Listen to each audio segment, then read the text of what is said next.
ನಮಸ್ಕಾರ ವೀಕ್ಷಕರೇ, ಅನ್ಯ ಧರ್ಮದ ನಿಂದನೆ ವಿಶೇಷ ಕಾರ್ಯಕ್ರಮಕ್ಕೆ ಸ್ವಾಗತ. ನಾನು ಶಿಶನ್ ಕೌಡೂರು. ಏನೇನು ಚುನಾವಣೆ ಹತ್ತಿರ ಬರುವಂತಹ ಸಂದರ್ಭದಲ್ಲಿ ಹಲವಾರು ರೀತಿಯ ರಾಜಕೀಯ ಪಾಳಯದಲ್ಲಿ ವಿಭಿನ್ನ ರೀತಿಯ ಕಾರ್ಯಕ್ರಮಗಳು ನಡೀತಾನೆ ಇರುತ್ತೆ. ಆದರೆ ಇದೊಂದು ವಿಶೇಷವಾದಂತಹ ಘಟನೆ ಅಂತಾನೆ ಹೇಳ್ಬೋದು.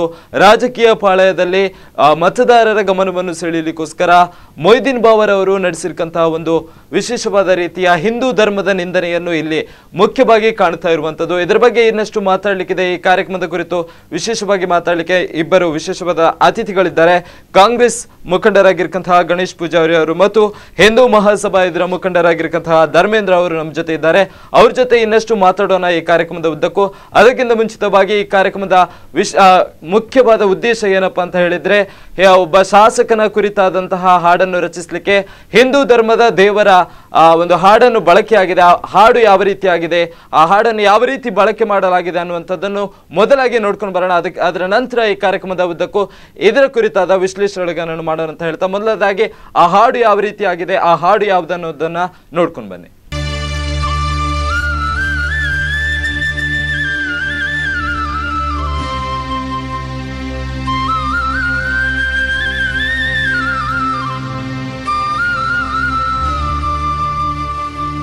ಕಲ್ಲು ಮುಳ್ಳು ತೋಜುನೆ ಇಜ್ಜಿ ಮಾರ್ಗದ ನಡುಟು ಗುಂಪು ಗುರಿಜ್ಜಿ ರಾತ್ರಿ ನಿಲ್ಕೆ ಫೋಕಸ್ ಲೈಟ್ ರಾತ್ರಿ ಆಂಡಲ ಕತ್ತಲಾತ್ಜಿ. ಕಲ್ಲು ಮುಳ್ಳು ತೋಜುನೆ ಇಜ್ಜಿ ಮಾರ್ಗದ ನಡುಟು ಗುಂಪು ಗುರಿಜ್ಜಿ ರಾತ್ರಿ ನಿಲ್ಕೆ ಫೋಕಸ್ ಲೈಟ್ ರಾತ್ರಿ ಆಂಡಲ ಕತ್ತಲಾತ್ಜಿ. ಬಲ್ಕಿರಿ ಊರೊರ್ಮೆ ಮೊಯ್ದೀನ್ ಬಾವೆರ್ ಕ್ಷೇತ್ರಡು ಬಲ್ಕಿರಿ ಊರೊರ್ಮೆ ಮೊಯ್ದೀನ್ ಬಾವೆರ್ ಕ್ಷೇತ್ರಡು.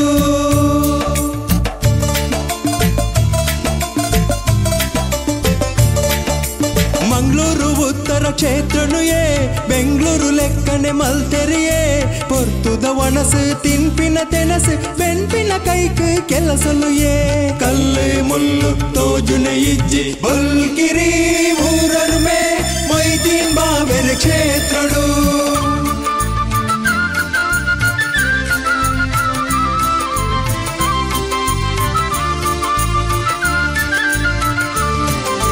ಮೊಯ್ದೀನ್ ಬಾವೆರ್ ಶ್ರಮದಾನ ದೇವೆರ ಪಾಲದ ವರದಾನ.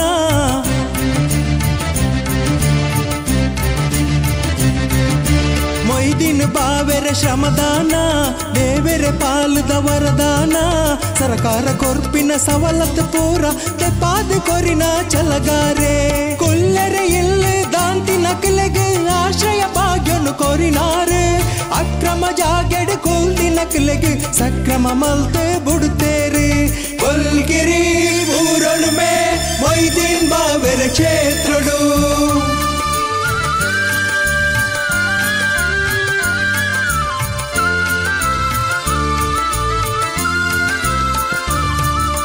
ಲಂಚಕ್ಕೇನುಣ ಅಧಿಕಾರಿನೇ ನಂಬೆರೆ ಬಲ್ಲಿಂದ ಪನ್ಪೇರೆ ಭ್ರಷ್ಟರ ಕೂಟೊಡು ಕೂಡ್ದಿ ನಕಲೆಗೆ ದುಷ್ಟರ ಪಂದ ಲೆಪ್ಪುವೆರೆ.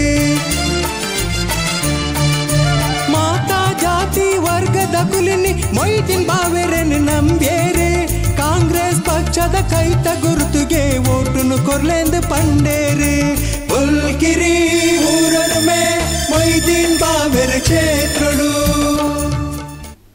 ಎಸ್, ಇದು ಹಿಂದೂ ದೇವರ ಕುರಿತಾದಂತಹ ಒಂದು ಹಾಡನ್ನು ಬಳಕೆ ಮಾಡಿ ಒಬ್ಬ ಶಾಸಕನ ಕುರಿತಾದಂತಹ ಆತನ ಸಾಧನೆಯನ್ನು ಜನರಿಗೆ ವಿವರಿಸಲಿಕ್ಕೆ ಮೊಯ್ದೀನ್ ಬಾವರ್ ಅವರು ಮಾಡಿಕೊಂಡಂತಹ ಒಂದು ಉಪಾಯ. ಇದು ಚುನಾವಣೆಯ ಒಂದು ರಣತಂತ್ರದಲ್ಲಿ ಇದು ಕೂಡ ಒಂದಾಗಿದೆ. ಇದ್ರ ಕುರಿತು ಇನ್ನಷ್ಟು ಮಾತಾಡಲಿಕ್ಕಿದೆ. ನಮ್ಮ ಜೊತೆ ಇಬ್ಬರು ವಿಶೇಷವಾದಂತಹ ಅತಿಥಿಗಳಿದ್ದಾರೆ, ಗಣೇಶ್ ಪೂಜಾರಿ ಅವರು ಮತ್ತು ಧರ್ಮೇಂದ್ರ ಅವರು. ಮೊದಲಾಗಿ ತಮಗೆ ಕಾರ್ಯಕ್ರಮಕ್ಕೆ ಸ್ವಾಗತ. ಎಸ್ ಸರ್, ಧರ್ಮೇಂದ್ರ ಸರ್ ಅವರ ಹತ್ರ ಮೊದಲಾಗಿ ಕೇಳಲಿಕ್ಕೆ ಇಷ್ಟಪಡ್ತೇನೆ. ಹಿಂದೂ ವಿರೋಧಿ ಸರ್ಕಾರ ಅಂತಲೇ ಘೋಷಣೆ ಆಗಿದೆ ಎಲ್ಲರ ಬಾಯಲ್ಲೂ ಕೂಡ. ಯಾಕಂತ ಹೇಳಿದ್ರೆ ಕರಾವಳಿ ಅನ್ನುವಂಥದ್ದು ಹಿಂದೂಗಳ ಒಂದು ಭದ್ರಕೋಟೆ ಆಗಿತ್ತು. ಆದರೆ ಇಲ್ಲಿ ಇವರ ಒಂದು ನಮ್ಮ ಮೊಯ್ದೀನ್ ಬಾವರ್ ಅವರ ಈ ಒಂದು ರಾಜಕೀಯ ಕುತಂತ್ರ ಬೇಕಿತ್ತ ಅಂತ ಹೇಳಿ ತಮ್ಮ ಸಾಧನೆಯನ್ನು ಹೊಗಳಲಿಕ್ಕೆ ಬೇಕಾಗಿ ಒಂದು ಅನ್ಯ ಧರ್ಮದ ದೇವರ ನಿಂದನೆ. ಇಲ್ಲಿ ನಾನು ಮುಸ್ಲಿಂ ಎಂಬ ಮಾತನ್ನು ಉಪಯೋಗ ಮಾಡಿಕೊಳ್ಳುವುದಿಲ್ಲ, ವಿಶೇಷವಾಗಿ ಕಾಂಗ್ರೆಸ್ ಎಂಬ ಶಬ್ದವನ್ನು ಉಪಯೋಗ ಮಾಡಿಕೊಳ್ಳಬೇಕು. ರಾಜಕೀಯ ರಾಷ್ಟ್ರೀಯ ಪಕ್ಷವಾಗಿ ಅದರೊಳಗೆ ಕಾಂಗ್ರೆಸ್ ಅಂತಲೇ ಉಲ್ಲೇಖನ ಮಾಡೋದಕ್ಕಿಂತ ಎರಡು ಪ್ರಮುಖ ರಾಜಕೀಯ ಪಕ್ಷಗಳು ಬಿಜೆಪಿ ಮತ್ತು ಕಾಂಗ್ರೆಸ್ ಎರಡನ್ನೂ ನಾವು ತಗೊಳ್ಬೇಕಾಗತ್ತೆ ಈ ಪ್ರಸ್ತುತ ವ್ಯವಸ್ಥೆಯಲ್ಲಿ. ಎರಡೂ ರಾಜಕೀಯ ಪಕ್ಷಗಳು ತಮ್ಮ ಸ್ವಾರ್ಥ ರಾಜಕಾರಣಕ್ಕೋಸ್ಕರ, ನಾನೊಂದು ಮೊನ್ನೆ ಸ್ಟೇಟಸನ್ನು ಹಾಕಿದೆ, ಇನ್ನು ಸ್ವಲ್ಪ ಸಮಯದಲ್ಲಿ ಜಿಲ್ಲೆಯಲ್ಲಿ ಇನ್ನೊಂದ್ಸಲ ಕೋಮು ಗಲಭೆಗೆ ಪ್ರಚೋದನೆ ಆಗುವಂಥ ಸನ್ನಿವೇಶಗಳು ಆಗಬಹುದು, ಮತದಾರರು ಸ್ವಲ್ಪ ಜಾಗೃತಿಯಲ್ಲಿ ಇರಬೇಕು. ಹಾಗಾದ್ರೆ ಇದು ನೇರವಾದಂತಹ ಕೋಮು ಗಲಭೆಗೆ ಒಂದು ಖಂಡಿತ ಅದೇ ನನಗೆ ಗೊತ್ತಿರಲಿಲ್ಲ ಇತ್ತು. ನಾನು ಇವತ್ತು ಬೆಳಗ್ಗೆ ನನ್ನ ವಾಟ್ಸಪ್ ನೋಡುವಾಗ ಹಾಡನ್ನ ಕೇಳಿದೆ. ಇದು ಪ್ರಾಯಶಃ ಅದಕ್ಕೂ ಒಂದು ಮುನ್ಸೂಚನೆ ಅಂತ ಹೇಳ್ಬೋದು. ಯಾಕೆಂದ್ರೆ ದೇವರ ಹೆಸರನ್ನ ಬಳಸಿಕೊಂಡಾಗ ಅಲ್ಲಿ ಏನಾಗುತ್ತೆ, ಸಹಜವಾಗಿ ಯುವಕರು ಪ್ರಚೋದನೆಗೊಳಗಾಗ್ತಾರೆ. ಯಾವುದೋ ಒಂದು ಕಡೆಯಿಂದ ಘರ್ಷಣೆ ಪ್ರಾರಂಭ ಆದಾಗ ಅದು ಎಲ್ಲಿಗೋ ತಲುಪಿ ಅದು ರಾಜಕೀಯ ಲಾಭಕ್ಕೋಸ್ಕರ ಆಗುತ್ತೆ. ಆದ್ರಿಂದ ನಾನು ಚಿಂತನೆ ಮಾಡ್ಕೊಂಡಿಲ್ಲ ಈ ಥರದ್ದು ಆಗುತ್ತೆ ಅಂತ ಹೇಳ್ಬಿಟ್ಟು ಪ್ರಾಯಶಃ ಇದಕ್ಕೊಂದು ದಾರಿ ಅಂತ ಆಗುತ್ತೆ. ನನ್ನ ಹೇಳಿಕೆ ಪ್ರಕಾರ ಇದನ್ನು ನಾನು ಖಂಡಿತವಾಗಿ ಖಂಡಿಸ್ತೇನೆ. ಯಾಕೆಂದರೆ ದೇವರನ್ನು ಪೂಜೆ ಮಾಡ್ಕೊಳ್ಳೋದು ನೋಡಿ ಎಲ್ಲೊಂದು ಗಮನಿಸ್ಕೋಬೇಕಾಗತ್ತೆ ನೀವು. ನಾನು ಆವಾಗ ಹೇಳಿದೆ ಮುಸ್ಲಿಮ್ನಾಗಿ ಅಂತ ಹೇಳೋದಿಲ್ಲ, ಆದರೆ ಒಂದು ವಿಚಾರದಲ್ಲಿ ಅವರ ಧರ್ಮದ ಕೆಲವೊಂದು ಹಾಡುಗಳಿದೆ, ಅವರ ಧರ್ಮದ ಕೆಲವೊಂದು ದಾಟಿಗಳಿದೆ, ಅದನ್ನು ಉಪಯೋಗ ಮಾಡಿಕೊಳ್ಳಿಲ್ಲ. ಹಿಂದೂ ದೇವರ ಅದು ವಿಶೇಷವಾಗಿ ನಾವು ಅದನ್ನು ಆರಾಧಿಸಿಕೊಂಡು ಬರುವಂಥ ಹಾಡಿನ ಪ್ರಮುಖ ಹಾಡುಗಳನ್ನು ಇತ್ತುಕೊಂಡು ಬಳಸಿದ್ದಾರೆ ಅಂತ ಹೇಳಿದ್ರೆ ಎಲ್ಲೋ ಒಂದು ಕಡೆಯಲ್ಲಿ ದೇವರ ವಿಡಂಬನೆ ಅಂತ ಹೇಳಲಿಕ್ಕೆ ನಾನು ಇಷ್ಟಪಡ್ತೇನೆ. ಎಸ್, ಇದರ ಬಗ್ಗೆ ಗಣೇಶ್ ಪೂಜಾರಿ ಅವರು ಒಂದು ಶಾಸಕರನ್ನು ಹೊಗಳುವ ಬರದಲ್ಲಿ ದೇವರ ಹೆಸರನ್ನು ಅಥವಾ ದೇವರ ಹಾಡನ್ನು ನಿಂದನೆ ಮಾಡಿದ್ರ ಅಂತ ಹೇಳಿ ನೋಡಿ, ಅಲ್ಲಿ ಅವರು ಒಂದು ಸ್ಪಷ್ಟವಾಗಿ ತಿಳ್ಕೊಳ್ಬೇಕು. ಯಾವುದೇ ಒಂದು ಹಾಡಿನ ಉದ್ದಗಲಕ್ಕೂ ಎಲ್ಲಿ ಕೂಡ ಅಯ್ಯಪ್ಪನ ಹೆಸರಾಗಲಿ ದೇವರ ಹೆಸರಲ್ಲಿ ಬರಲಿಲ್ಲ. ಖಾಲಿ ಆ ಟ್ಯೂನ್ ಅನ್ನು ಮಾತ್ರ ಅವರು ಉಪಯೋಗಿಸಿದ್ದಾರೆ, ಏನೋ ಅದಕ್ಕೆ ಬೇಕಾದ ದಾಟಿಯನ್ನು. ಮತ್ತೆ ಏನಂತ ಹೇಳಿದ್ರೆ ಅಯ್ಯಪ್ಪನಿಗೂ ವಾವರನಿಗಿರತಕ್ಕಂಥ ಒಂದು ಸಂಬಂಧ ಶಬರಿಮಲೆಯಲ್ಲಿ. ನೀವು ಬಹಳಷ್ಟು ಶಬರಿಮಲೆಗೆ ಹೋದವರಿಗೆ ಇದರ ಬಗ್ಗೆ ಸಂಪೂರ್ಣವಾದ ಮಾಹಿತಿ ಇದೆ. ಒಬ್ಬ ಮುಸಲ್ಮಾನ್ ಧರ್ಮದವನು ಅಯ್ಯಪ್ಪನನ್ನು ಯಾವತ್ತೂ ಕೂಡ ನಿಂದಿಸಲಿಕ್ಕೆ ಸಾಧ್ಯ ಇಲ್ಲ. ಒಬ್ಬ ಹಿಂದೂ ಧರ್ಮದವನು ಕೂಡ ಮುಸಲ್ಮಾನರನ್ನು ನಿಂದಿಸೋದಕ್ಕೆ ಅಲ್ಲಿ ಆ ಕ್ಷೇತ್ರವನ್ನು ನೋಡಿದಾಗ ನಿಮಗೆ ಪರಿಪೂರ್ಣತೆಯನ್ನು ತೋರಿಸಿಕೊಡತಕ್ಕಂಥ ವ್ಯವಸ್ಥೆ ಅಲ್ಲಿದೆ. ಯಾಕಂತ ಹೇಳಿದರೆ ಯಾರೇ ಒಬ್ಬ ಅಯ್ಯಪ್ಪ ಭಕ್ತ ಅವನು ಭಕ್ತಿಯಿಂದ ಹೋಗತಕ್ಕಂಥ ಸಂದರ್ಭದಲ್ಲಿ ಅಲ್ಲಿ ವಾವರ ಪಳ್ಳಿ ಸಿಗ್ತದೆ ಮೊದಲಾಗಿ. ಆ ವಾವರನನ್ನು ಪ್ರಾರ್ಥಿಸಿ ಅವನ ಪೂಜೆ ಪುನಸ್ಕಾರಗಳನ್ನು ಮಾಡಿ ಅವನಿಂದ ಆಶೀರ್ವಾದವನ್ನು ಪಡೆದು ಮುಂದೆ ಅಯ್ಯಪ್ಪನ ಗುಡಿಗೆ ಹೋಗ್ತಾರೆ, ಅಯ್ಯಪ್ಪನ ದರ್ಶನವನ್ನು ಪಡೀತಾರೆ. ಈ ಅಯ್ಯಪ್ಪ ಮತ್ತು ವಾವರನಿಗೆ ಬಹಳ ಒಳ್ಳೆಯ ರೀತಿಯ ಸಂಬಂಧ, ಒಂದು ಒಳ್ಳೆಯ ಒಂದು ಅನ್ಯೋನ್ಯತೆ ಅಲ್ಲಿ ಇತ್ತು. ಯಾವುದೇ ಒಂದು ಸಂದರ್ಭದಲ್ಲಿ ಅವನು ಹುಲಿ ಹಾಲು ತರುವಂತಹ ಸಂದರ್ಭದಲ್ಲಿ ಆಗಿರ್ಬೋದು ಅಥವಾ ಆ ಶಬರಿಯಲ್ಲಿ ಕಾದಿರತಕ್ಕಂತಹ ಸಂದರ್ಭ ಆಗಿರ್ಬೋದು, ಅಲ್ಲಿ ಸಂಪೂರ್ಣವಾಗಿ ರಕ್ಷಣೆ ಮತ್ತು ಜವಾಬ್ದಾರಿಯನ್ನು ವಾವರ ಅಲ್ಲಿ ತೆಗೆದುಕೊಳ್ತಾ ಇರುವಂಥ ಒಂದು ಪ್ರಮುಖ ನೀತಿ ಇತ್ತು. ಇದನ್ನೆಲ್ಲವನ್ನು ತಿಳ್ಕೊಳ್ಳುವಾಗ ನಾವು ಹಿಂದೂ ಧರ್ಮದವರಾಗಿರ್ಬೋದು ಮುಸಲ್ಮಾನ್ ಧರ್ಮದವರಾಗ ಯಾರು ಕೂಡ ಇಲ್ಲಿ ಎರಡೂ ಧರ್ಮದವರು ಕೂಡ ನಿಂದಿಸುವಂಥ ಅವಶ್ಯಕತೆ ಅಲ್ಲಿ ಬರುವುದಿಲ್ಲ. ಒಂದು ಸ್ಪಷ್ಟ ಮಾಹಿತಿಯನ್ನು ತಿಳ್ಕೊಳ್ಬೇಕಂತ ಯಾರೇ ಅಯ್ಯಪ್ಪ ಭಕ್ತರಾಗಿರ್ಬೋದು ಅಥವಾ ಹಿಂದೂ ಧರ್ಮದವರಾಗಿರ್ಬೋದು ಇದನ್ನು ಬಹಳಷ್ಟು ಮುಖ್ಯವಾಗಿ ತಿಳ್ಕೊಳ್ಬೇಕಾಗ. ಮತ್ತು ಅಲ್ಲಿ ಆ ಪದ್ಯವನ್ನು ಯಾರು ರಚಿಸಿದ್ದಾರೆ ಏನಂತ ನಮಗೂ ಅದರ ಬಗ್ಗೆ ಪರಿಪೂರ್ಣವಾದ ಮಾಹಿತಿ ನಮಗೂ ಇಲ್ಲ. ಆದರೆ ಯಾವುದೇ ಸಂದರ್ಭದಲ್ಲಿ ಕೂಡ ಅಲ್ಲಿ ಅಯ್ಯಪ್ಪನ ಹೆಸರಾಗಲಿ ಬೇರೆ ಯಾವುದೇ ದೇವರ ಹೆಸರನ್ನು ಅವರು ತೆಗಿಲಿಲ್ಲ. ಬಾರಿ ಅಲ್ಲಿ ಟ್ಯೂನನ್ನು ಒಂದು ಅಯ್ಯಪ್ಪ ಭಕ್ತಿಗೀತೆಗೆ ಯಾವ ರೀತಿಯ ಟ್ಯೂನನ್ನು ಮಾಡಿದ್ದಾರಾ ಅದು ಟ್ಯೂನ್ ಮಾಡಿದವರು ಒಂದು ವೇಳೆ ಅದನ್ನು ಪ್ರಶ್ನಿಸುತ್ತಿದ್ದರೆ ಅದು ಧರ್ಮ ಯಾವುದು ಪ್ರಶ್ನೆ, ಯಾವನೇ ಒಬ್ಬ ಟ್ಯೂನ್ ಮಾಡಿದ ಆ ಪದ್ಯವನ್ನು ರಚನೆ ಮಾಡಿದಂಥ ಸಂದರ್ಭದಲ್ಲಿ ಅವನು ಆ ಟ್ಯೂನನ್ನು ನೀವು ಯಾಕೆ ಕಾಪಿ ಮಾಡಿದ್ದೀರಿ ಅಂತ ಕೇಳ್ಬೋದು. ಮತ್ತು ಇಲ್ಲಿ ಧರ್ಮಕ್ಕೆ ಯಾವುದೇ ರೀತಿಯಲ್ಲಿ ಅವರ ಅಭಿವೃದ್ಧಿಯನ್ನು ಆ ಟ್ಯೂನ್ನ ಮುಖಾಂತರ ಜನರಿಗೆ ತೋರಿಸಿಕೊಟ್ಟಿದ್ದಾರೆ. ಹಾಗಾದ್ರೆ ಮೊಯ್ದೀನ್ ಬಾಬಾ ಅವರು ಒಂದು ಹಾಡನ್ನು ರಚಿಸಿದ್ರಿಂದ ಮಾತ್ರ ಇಂಥ ಒಂದು ಕೋಮು ಗಲಭೆ ಅಂತ ಅದು ಕೋಮು ಗಲಭೆಗೆ ಅಲ್ಲಿ ನೋಡಿ ನಾನು ಹೇಳಿದ್ದೇನೆ, ಸ್ಪಷ್ಟವಾಗಿ ಹೇಳಿದ್ದೇನೆಂದ್ರೆ ಅಯ್ಯಪ್ಪ ಭಕ್ತರು ಎರಡೂ ಧರ್ಮವನ್ನ ಪ್ರೀತಿಸ್ತಕ್ಕಂಥ ಹಿಂದೂ ಧರ್ಮದಲ್ಲಿ ಇರತಕ್ಕಂಥ ಒಂದು ವ್ಯವಸ್ಥೆ ಇದೆ. ಇದರಲ್ಲಿ ಯಾವುದೇ ರೀತಿಯ ಸಂಶಯ ಇಲ್ಲ. ಹಾಗಾದ್ರೆ ಹಿಂದೂಗಳು ಇದನ್ನು ಮಾತ್ರ ಖಂಡಿತವಾಗಿ ಎತ್ತಿಕೊಳ್ಳಿಕ್ಕೆ ಸಾಧ್ಯವೇ ಇಲ್ಲ. ಯಾಕಂದ್ರೆ ಒಬ್ಬ ಮುಸ್ಲಿಂ ಶಾಸಕರಾದಂತವರು ತಮ್ಮ ನೋಡಿ ಅಲ್ಲಿ ಮುಸ್ಲಿಂ ಶಾಸಕ ಅಂತ ಬರುದೇ ಇಲ್ಲ. ವಾವರ ಎಂಬಾತ ಮುಸ್ಲಿಮ ಶಬರಿಮಲೆ ಇದೆ. ಒಂದು ನಿಮಿಷ ಕೇಳಿ ಅಲ್ಲಿ ಅಯ್ಯಪ್ಪ ಎಂಬಾತ ಹಿಂದೂ ಧರ್ಮದ ಭಕ್ತ ಆಗಿರ್ಬೋದು ಅಥವಾ ಶ್ರೀರಾಮನ ಒಂದು ಅಂಶ ಆಗಿರ್ಬೋದು. ಅಲ್ಲಿ ಶಬರಿ ಕಾದಿರತಕ್ಕಂಥ ಸಂದರ್ಭದಲ್ಲಿ ಕೂಡ ವಾವರನ್ನು ಬಹಳಷ್ಟು ರೀತಿಯ ರಕ್ಷಣೆಗಳನ್ನು ಕೊಟ್ಟು ಅಲ್ಲಿ ವ್ಯವಸ್ಥಿತವಾಗಿ ರೀತಿಯನ್ನು ಮಾಡಿದಂಥ ಹಿನ್ನೆಲೆಗಳಿದೆ ಅಂತ ಹೇಳುವವರು ಕೇಳಿದ್ದೇನೆ ನಾನು. ಆದ್ದರಿಂದ ಇಲ್ಲಿ ಎರಡೂ ಧರ್ಮಕ್ಕೂ ಸಮಾನವಾದಂಥ ಹಕ್ಕುಗಳಿವೆ, ಗೌರವಗಳಿವೆ, ಭಾವನೆಗಳಿವೆ. ಅದನ್ನು ನಾವು ಸುಮ್ಮನೆ ಇಲ್ಲಿ ಜನರ ಮುಂದೆ ಆ ಹಿಂದೂ ಧರ್ಮದ ಬಗ್ಗೆ ಈ ರೀತಿ ಹಾಡಿದರು, ಆ ಮುಸಲ್ಮಾನ್ ಧರ್ಮದ ಬಗ್ಗೆ ಅದನ್ನು ಮಾಡೋದನ್ನು ಬಿಟ್ಟು ಅದನ್ನು ಸಮರ್ಥನೀಯ ಮಾಡಿ ಯಾಕೆ ಈ ರೀತಿ ಹಾಡಿದರು ಅಥವಾ ಆ ಪದ್ಯದಲ್ಲಿ ಏನಾದರೂ ಅಯ್ಯಪ್ಪನಿಗೆ ನಿಂದಿಸ್ತಕ್ಕಂಥ ಏನಾದರೂ ವ್ಯವಸ್ಥೆಯನ್ನು ಮಾಡಿದ್ದಾರಾ? ಏನನ್ನು ಮಾಡಲಿಲ್ಲ. ಅಭಿವೃದ್ಧಿಯನ್ನು ಆ ಟ್ಯೂನ್ ಮುಖಾಂತರ ಮಾತ್ರ ಕೊಟ್ಟಿದ್ದಾರೆ. ಹಾಡು ಬೇಕಿತ್ತ ಅಂತ ಹೇಳಿ ಈಗ ಚರ್ಚೆ ನೋಡಿ ಇಲ್ಲಿ ಪ್ರಮುಖವಾಗಿ ಚರ್ಚೆ ಇರುವಂತದ್ದು ಕೇವಲ ಹಾಡಿನ ಮುಖಾಂತರ ಮಾತ್ರ. ಅದೇ ಹಾಡು ಬೇಕಿತ್ತ? ಸಿನಿಮಾದಲ್ಲೂ ಕೂಡ ಹಾಡಿತ್ತು ಅಥವಾ ಅವರಿಗೆ ಅಷ್ಟೂ ಕೂಡ ಹಾಡು ಬೇಕು ಅಂತ ಆದ್ರೆ ಒಂದು ಸ್ವತಃ ಒಂದು ರಚಿಸಬಹುದಿತ್ತಲ್ವಾ? ಗಣೇಶರು ಒಂದು ಮಾತನ್ನ ಹೇಳಿದ್ರು ನೋಡಿ, ನಾನು ಆವಾಗಲೂ ನಾನು ಮಾತಾಡೋಕೆ, ಯಾಕಂದ್ರೆ ಮಾತಾಡ್ತಾ ಇದ್ರು ಮಧ್ಯದಲ್ಲಿ, ಇತಿಹಾಸ ದೇಶದ ನಮ್ಮ ಸ್ವಾತಂತ್ರ್ಯದ ನಂತರ ಅಥವಾ ಅದ್ರ ಸ್ವಾತಂತ್ರ್ಯ ಮುಂಚೆ ಸಹ ಇತಿಹಾಸವನ್ನ ಮತ್ತೆ ನಮ್ಮ ಪೌರಾಣಿಕ ಗ್ರಂಥಗಳನ್ನ ತಿರುಚಲ್ಪಟ್ಟಿದೆ, ನಾವು ಅವತ್ತಿಂದ ಪ್ರತಿಪಾದಿಸ್ಕೊಂಡು ಬಂದ. ನೋಡಿ, ನೀವು ಇಲ್ಲಿ ವಾವರನ ವಿಚಾರವನ್ನ ತೆಗೆದ್ರು, ನಾನು ಸ್ವಲ್ಪ ಡಿವೈಡ್ ಅನ್ನ ತಗೊಳ್ಬೇಕು, ಯಾಕಂದ್ರೆ ಸುಳ್ಳು ಸಂದೇಶ ಸಮಾಜಕ್ಕೆ ಕೊಡಬಾರ್ದು. ಇಲ್ಲಿ ನಾನು ಕೇಳ್ತೇನೆ, ಪದ್ಯ ಬಿಡಿ, ಪದ್ಯದ ವಿಚಾರ ಆಮೇಲೆ ಬರ್ತೇನೆ ನಾನು. ಇದು ಸಮಾಜದ ಸ್ವಾಸ್ಥ್ಯವನ್ನು ಹಾಳು ಮಾಡುತ್ತೆ. ನಾನು ಯಾವತ್ತೂ ಹೇಳ್ತಾ ಇದ್ದೇನೆ, ವಿರೋಧಿಸಬೇಕೆಂಬ ದೃಷ್ಟಿಕೋನದಲ್ಲಿ ವಿರೋಧ ಮಾಡಬಾರ್ದು, ಅದು ಆರೋಗ್ಯಕ್ಕೆ, ಸಮಾಜದ ಆರೋಗ್ಯಕ್ಕೆ ಹಾಳಾಗುತ್ತೆ ಅಂತ. ಆದ್ರಿಂದ ನಾನೀಗ ಅವರ ಮಾತನ್ನು ವಿರೋಧಿಸ್ತೇನೆ. ಯಾಕೆಂದ್ರೆ ನೋಡಿ, ಇಸ್ಲಾಂ ಮತ ಪ್ರಾರಂಭ ಆದದಕ್ಕೆ ಹೆಚ್ಚು ಅಂದ್ರೆ 1200ರಿಂದ 1600 ವರ್ಷಗಳ ಇತಿಹಾಸ ಆಯ್ತಲ್ಲ. ಆ ವಾವರ ಎಂಬ ವ್ಯಕ್ತಿ ಇಸ್ಲಾಮಲ್ಲಿ ಹುಟ್ಟಿರೋದಕ್ಕೂ ಶಬರಿಮಲೆಗೂ ಯಾವುದೇ ತರದ ಸಂಬಂಧಗಳಿಲ್ಲ. ಇದನ್ನು ಸೃಷ್ಟಿ ಮಾಡಲ್ಪಟ್ಟಿದೆ. ಇದು ಏನಾಗಿದೆ, ಕೇರಳದಲ್ಲಿರುವ ಕಮ್ಯುನಿಸ್ಟ್ ಸರ್ಕಾರ, ಕಾಂಗ್ರೆಸ್ ಸರ್ಕಾರ ಜನರನ್ನ ಒಂಥರದ ಸುಳ್ಳು ಸಂದೇಶವನ್ನು ಕೊಡುವ ಮೂಲಕ, ಅಥವಾ ಬ್ರಿಟಿಷರು ಆ ಒಂದು ಸಂದೇಶವನ್ನು ಕೊಡುವ ಧರ್ಮವನ್ನು ಒಡೆಯುವ ಪ್ರಯತ್ನವನ್ನು ಮಾಡಿದ್ದಾರೆ. ನೀವು ನೋಡ್ಕೊಳ್ಬಹುದು, ಬೇಕಾದ್ರೆ ಇತಿಹಾಸ ತೆಗೆದು ನೋಡಿ. ಶಬರಿಮಲೆ ಇತಿಹಾಸ ಎಷ್ಟು ವರ್ಷದ್ದು, ಎಷ್ಟು ಸಾವಿರಾರು, ಅದಕ್ಕೆ ಲೆಕ್ಕಗಳಿಲ್ಲ. ಅಯ್ಯಪ್ಪನ ಜನ್ಮದ ರಹಸ್ಯ ಇನ್ನೂ ಇವತ್ತಿನವರೆಗೆ ಯಾರು ಹಿಡಿದವರಿಲ್ಲ. ಆದ್ರೆ ವಾವರ ಅದು ಏನೋ 1200ರಿಂದ 1600 ವರ್ಷ, ವಾವರನಿಗೂ ಅಯ್ಯಪ್ಪನಿಗೂ ಇರುವ ಸಂಬಂಧಗಳೇನು? ಇದು ಏನಾಗಿದೆ, ಸೃಷ್ಟಿ ಮಾಡಲ್ಪಟ್ಟಿರುವಂತಹ ಇದನ್ನು ತಂದು ಬಿಟ್ಟು ಕೂಡಿಸಿಬಿಟ್ಟು ಅಲ್ಲಿ ಹೋದವರ ಏನಾಗಿದೆ, ಇದೇ ಪ್ರಶ್ನೆ ಇರುವಂಥದ್ದು. ನಮ್ಮ ಹಿಂದೂ ಭಕ್ತರು ಅಯ್ಯಪ್ಪ ಸ್ವಾಮಿಯ ಸನ್ನಿಧಿಯನ್ನು ದರ್ಶನ ಮಾಡಬೇಕಾದ್ರೆ ವಾವರನ ಮುಖಾಂತರ ಹೋಗಬೇಕೆಂಬ ಒಂದು ಕಟ್ಟುಪಾಡಿಯನ್ನು ತಂದಾಕಿರುವುದರಿಂದ ಇವತ್ತು ಕೇರಳದಲ್ಲಿ ಆಗಿರುವಂತಹ ಎಲ್ಲಾ ಭಯೋತ್ಪಾದನಾ ಚಟುವಟಿಕೆಗಳಿಗೆ ನಮ್ಮ ಹಿಂದೂಗಳೇ ಕಾರಣೀಕರ್ತರಾಗುವಂತಾಗಿ ಮಾಡುವಂತ ಪರಿಸ್ಥಿತಿ ಇವತ್ತಾಗಿದೆ. ಯಾಕೆಂದ್ರೆ ಅಲ್ಲಿ ಹೋದಾಗ ಭಕ್ತಿಯಿಂದ ಏನಾದ್ರೂ ಆಗ್ತಾರೆ, ನಮ್ಗೆ ಭೇದಗಳಿಲ್ಲ, ಆದ್ರೆ ಮುಸಲ್ಮಾನರಲ್ಲಿ ಭೇದಗಳನ್ನು ಹುಟ್ಟಾಕಿದ್ದಾರೆ ಅವರು.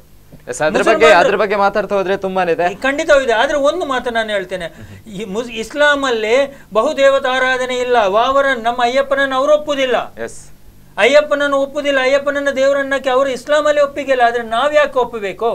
ಆದ್ರೆ ನಾವು ಭೇದ ಮಾಡ್ಬೇಕಂತಲ್ಲ, ಅವರಿಗೆ ಒಪ್ಪಿಗೆ ಇಲ್ಲದಿದ್ರೆ ನಮ್ಗೆ ಯಾಕೆ ಒಪ್ಪಿಗೆ ಬೇಕು? ಇಂಥದೆಲ್ಲವನ್ನ ಹಾಕಿ ಒಂಥರದ ವಿಚಿತ್ರವಾದ ಸನ್ನಿವೇಶವನ್ನ ಬ್ರಿಟಿಷರು ಬಿಟ್ಟು ಹೋದ್ರು, ಇವರು ಇದನ್ನು ಮುಂದುವರಿಸ್ಕೊಂಡು ಬಂದಿದ್ದಾರೆ. ಯಾಕೆಂದ್ರೆ ಗುಮ್ಮ ಬಂತು ಗುಮ್ಮ ಅಂತ ಸಮಾಜಕ್ಕೆ ಹೇಳಿದ ಕೂಡಲೇ ಜನ ಹೆದರ್ತಾರೆ. ಆ ಕಾಲ ಹೊರಟೋಗಿದೆ. ದಯವಿಟ್ಟು ಆ ಮಾತನ್ನು ವಾಪಸ್ ತೆಗೀರಿ. ಅಯ್ಯಪ್ಪ ಸ್ವಾಮಿಯ ಹಾಡನ್ನು ಹಾಡಿದಕ್ಕೂ ವಿಚಾರದಲ್ಲಿ ಚರ್ಚೆ ಇದ್ರೆ ನಾವು ಮಾತಾಡೋಣ. ನಾನು ಅದನ್ನು ವಾಪಸ್ ತೆಗಿಲಿಕ್ಕೆ ನನಗೆ ಯಾವುದೇ ಹಕ್ಕಿಲ್ಲ. ಅದು ಹಿಂದಿನ ಕಾಲದಲ್ಲಿ ನೀವು ಹೇಳಿದ ನಾನು ಅದನ್ನು ನಿಮ್ಗೆ ವಿವರಣೆ ಮಾಡಿದಷ್ಟೇ. ವಿವರಣೆ ಅವಶ್ಯಕತೆ ಇಲ್ಲ. ಪೂಜಾರಿ ಅವರಿಗೆ ನೇರವಾದ ಪ್ರಶ್ನೆ. ಗಣೇಶ್ ಪೂಜಾರಿ ಅವರು ಆಗತಾನೆ ಹೇಳಿದಾಗೆ ಕೇವಲ ಒಂದು ಹಾಡನ್ನು ಮಾತ್ರ ಬಳಕೆ ಆಗಿದೆ, ಇಲ್ಲಿ ಅಯ್ಯಪ್ಪ ಸ್ವಾಮಿಯ ನಿಂದನೆ ಆಗ್ಲಿಲ್ಲ ಅಂತ ಹೇಳಿದ್ರು. ಹಾಗಾದ್ರೆ ಅವರು ಅನ್ಯ ಧರ್ಮದ ಒಂದು ಹಾಡನ್ನು ತಗೊಳ್ಳೋದಕ್ಕಿಂತ ತಮ್ಮ ಸ್ವಧರ್ಮವನ್ನು ಕೂಡ ತಗೊಳ್ಬೋದಿತ್ತಲ್ವಾ? ಸರಿಯಾದ ಮಾತಲ್ವಾ ತಾವು ಹೇಳುದಾದ್ರೆ? ನಾನು ಅದನ್ನೇ ನಿಮ್ಮ ಹತ್ರ ಹೇಳಿದೆ, ಯಾರು ಬರ್ದಿದ್ದಾರೆ ಯಾರು ಹೇಳಿದ್ದಾರೆ ಅಂತ ಅದು ಗೊತ್ತಿಲ್ಲ. ಹಾಗಾದ್ರೆ ರಾಜಕೀಯದಲ್ಲಿ ಧರ್ಮವನ್ನು ನಿಂದನೆ ಮಾಡಬಾರ್ದು ಅಂತ ನಾವು ನೋಡಿ, ನಾನು ಹೇಳ್ತೇನೆ. ಎಷ್ಟೊಂದು ಸುಳ್ಳು ಹೇಳ್ತಾರೆ ಅಂದ್ರೆ, ಒಬ್ಬ ಶಾಸಕನಿಗೆ ತನ್ನ ಪರವಾಗಿ ಬರ್ದಿರುವ ಹಾಡು ಗೊತ್ತಿಲ್ಲ ಅಂತ ಹೇಳಿದ್ರೆ ಆ ಶಾಸಕನ ಬಗ್ಗೆ ಏನ್ ಮಾತಾಡಬೇಕು? ಅಲ್ಲ ನೋಡಿ, ನೀವು ಕೇಳಿ, ಯಾವಾಗ್ಲೂ ನಾನು ಮೊನ್ನೆ ಅನೇಕ ಮಾಧ್ಯಮದಲ್ಲಿ ಹೇಳಿದ್ದೇನೆ, ರಾಜಕೀಯಕ್ಕೆ ಧರ್ಮ ಮತ್ತು ಜಾತಿಯನ್ನು ತರಬೇಡಿ. ಅದನ್ನ ಯಾವಾಗ ನಿಲ್ಲಿಸ್ತೀರಾ ಆಗ ಇಲ್ಲಿ ಯಾವುದೇ ರೀತಿಯ ನೋಡಿ, ನಾವು ಹೇಳ್ತೇವೆ, ನಾನು ಹೇಳಿದನ್ನು ಕೇಳಿ. ನೋಡಿ, ಯಾವಾಗ ಧರ್ಮ ಮತ್ತು ಜಾತಿ ರಾಜಕೀಯಕ್ಕೆ ಬರ್ತದ ಆಗ ಅಲ್ಲಿ ಅಭಿವೃದ್ಧಿ ಆಗುದಿಲ್ಲ. ಅದು ಬರೇ ಅದರಲ್ಲಿಯೇ ಹೊರಳಾಡಿಕೊಂಡು ಜನರು ಅದರ ಹಿಂಸೆಗೆ ಸಿಕ್ಕಿ ಅದರಲ್ಲಿ ಸುತ್ತಿ ಸುಳ್ಳಿ ಹೋಗ್ತಾರೆ. ಅದನ್ನ ಬಿಟ್ಟು ಏನು ನಾವು ಅಭಿವೃದ್ಧಿಯನ್ನ ಮಾಡ್ತೇವೆ ಅದನ್ನು ಮಾತ್ರ ತಿಳಿಸುವುದರ ಬದಲು ಬೇರೆ ಯಾವುದಕ್ಕೂ ಹೋಗಿ ಜನರ ಮನಸ್ಸನ್ನು ಒಂದರಿಂದ ಇನ್ನೊಂದಕ್ಕೆ ಕೊಂಡೋಗಿ ಅವರಲ್ಲಿ ಜನರು ಕುಪಿತರಾಗಿ ಮೇಲೆಬ್ಬಿಸಿ ಅವರನ್ನು ಸಮಾಜದ ಮಧ್ಯೆ ತಂದು ದೂಡಿ ಹಾಕಿ ಅವರು ಯಾವುದೋ ಒಂದು ಅಪರಾಧಕ್ಕೆ ಸಿಲುಕುವಂಥ ವ್ಯವಸ್ಥೆಯನ್ನು ಮಾಡುವುದನ್ನು ಎಲ್ಲರೂ ಕೂಡ ಬಿಟ್ಟು ಬಿಡಬೇಕು. ಇದನ್ನ ಯಾವಾಗ ನಾವು ಬಿಡ್ತೇವ, ಯಾವಾಗ ಜಾತಿ ಧರ್ಮದ ಬಗ್ಗೆ ಮಾತನಾಡೋದನ್ನು ನಿಲ್ಲಿಸ್ತೇವ. ನೋಡಿ, ಏನೋ ರಾಜಕೀಯದ ನಾಯಕರುಗಳೆಲ್ಲ ಹೇಳ್ತಾ ಇದ್ದಾರೆ, ಕಾಂಗ್ರೆಸ್ ಅನ್ನ ನಿರ್ನಾಮ ಮಾಡ್ತೇವೆ ಅಂತ ಹೇಳಿ. ಇದನ್ನ ನಿರ್ನಾಮ ಮಾಡ್ಲಿಕ್ಕೆ ನಾವು ಯಾರು? ನೋಡಿ, ಒಬ್ಬ ಜಗತ್ತನ್ನ ಸೃಷ್ಟಿ ಮಾಡತಕ್ಕಂಥ ಲಯ ಮಾಡತಕ್ಕಂಥ ಒಬ್ಬ ಯಾರಾದ್ರೂ ಅಂತ ಮಾತನ್ನು ಹೇಳಿದ್ರೆ ಅದನ್ನು ಒಪ್ಪಬಹುದು. ಒಬ್ಬ ಸಾಮಾನ್ಯ ವ್ಯಕ್ತಿ ಈ ಜಗತ್ತಿನಲ್ಲಿ ನಾನು ಸಂಪೂರ್ಣವಾಗಿ ನಿರ್ನಾಮ ಮಾಡ್ತೇನೆ ಅಂತ ಹೇಳಿದರೆ ಅವನ ಒಂದು ಉದ್ದೇಶ ಅದು ಅವನ ಸ್ವಯಂ ಘೋಷಿತ ಒಂದು ಹೇಳಿಕೆ ಆಗಿರ್ತದೆ. ಅದಕ್ಕೆ ಜನ ಯಾವತ್ತೂ ಕೂಡ ಒಪ್ಪಿಕೊಳ್ಳಿ. ನಾನು ಹೇಳಿ ನೋಡಿ ಮತ್ತೆ ನೀವು ಮಾತಾಡಿ, ತೊಂದರೆ ಇಲ್ಲ. ಯಾವಾಗಲೂ ಕೂಡ ಜನರ ದಾರಿ ತಪ್ಪುವಂಥ ಕೆಲಸವನ್ನು ಯಾವತ್ತೂ ಕೂಡ ಯಾರು ಮಾಡಬೇಕು. ನೋಡಿ, ಅನೇಕ ಅಯ್ಯಪ್ಪ ಭಕ್ತರು ಎಷ್ಟೋ ಕೋಟಿ ಜನ ಶಬರಿಮಲೆಗೆ ಹೋಗಿದ್ದಾರೆ. ತಾವು ಹೇಳಿದ್ದೀರಾ ಅದು ಅವರನ್ನು ಅದು ಸೃಷ್ಟಿ ಮಾಡಿದ್ದಾರೆ ಅಂತ. ನೋಡಿ, ಒಂದು ವೇಳೆ ಸೃಷ್ಟಿ ಮಾಡಿದ್ದೇ ಆಗಿದ್ದರೆ ಆ ಜನರು ಅದಕ್ಕೆ ಉತ್ತರ ಕೊಡ್ತಾರೆ. ಯಾರು ಆ ಕೋಟ್ಯಾನುಗಟ್ಟಲೆ ಜನ ಅಲ್ಲಿಗೆ ಭಕ್ತಿಗೆ ಒಂದು ವರ್ಷಕ್ಕೆ ಒಂದು 5 ಕೋಟಿ 6 ಕೋಟಿ ಜನ ಹೋಗ್ತಾ ಇದ್ದಾರೆ. ಅಲ್ಲಿ ಪ್ರತಿಯೊಬ್ಬರು ಹೋಗ್ತಾರೆ. ಅದು ಅವರವರ ಭಾವನೆಗೆ ಬಿಟ್ಟದ್ದು. ನಾನು ಕೂಡ ಹೋದಾಗ ನಾನು ಕೂಡ ಹೋಗಿದ್ದೇನೆ. ಅದು ನನಗೆ ಗೊತ್ತಿಲ್ಲ, ನನ್ನ ಹಿರಿಯ ಗುರುಗ ಸ್ವಾಮಿಗಳು ಏನು ಹೇಳಿದಾರ ಅದನ್ನು ಪರಿಪಾಲನೆ ಮಾಡತಕ್ಕಂಥ ಜವಾಬ್ದಾರಿ ಆ ಸಂದರ್ಭದಲ್ಲಿ ನನಗಾಗಿತ್ತು, ನಾನು ಮಾಡಿದ್ದೇನೆ. ಅದು ನನಗೆ ಸರಿಯಾ ತಪ್ಪ ಎಂಬುದನ್ನು ಹೇಳೋದಕ್ಕಿಂತ ಮುಗಿದು ನನ್ನ ಭಕ್ತಿಗೆ ಅನುಸಾರವಾಗಿ ನಾನು ಅದನ್ನು ಉಪಯೋಗ ಮಾಡಿದ್ದೇನೆ. ಇದ್ರ ಬಗ್ಗೆ ಇನ್ನಷ್ಟು ಮಾತಾಡೋಣ ಕಾರ್ಯಕ್ರಮದಲ್ಲಿ. ಅದಕ್ಕಿಂತ ಮುಂಚೆ ಒಂದು ಚಿಕ್ಕದೊಂದು ಬ್ರೇಕ್ ಅಂತ ತಗೊಳ್ಳೋಣ. ಈ ಅನ್ಯ ಧರ್ಮದ ನಿಂದನೆ ಬಗ್ಗೆ ಇನ್ನಷ್ಟು ಮಾತಾಡಲಿಕ್ಕಿದೆ. ಅದಕ್ಕಿಂತ ಕಾರ್ಯಕ್ರಮದಲ್ಲಿ ಒಂದು ಚಿಕ್ಕ ವಿರಾಮ.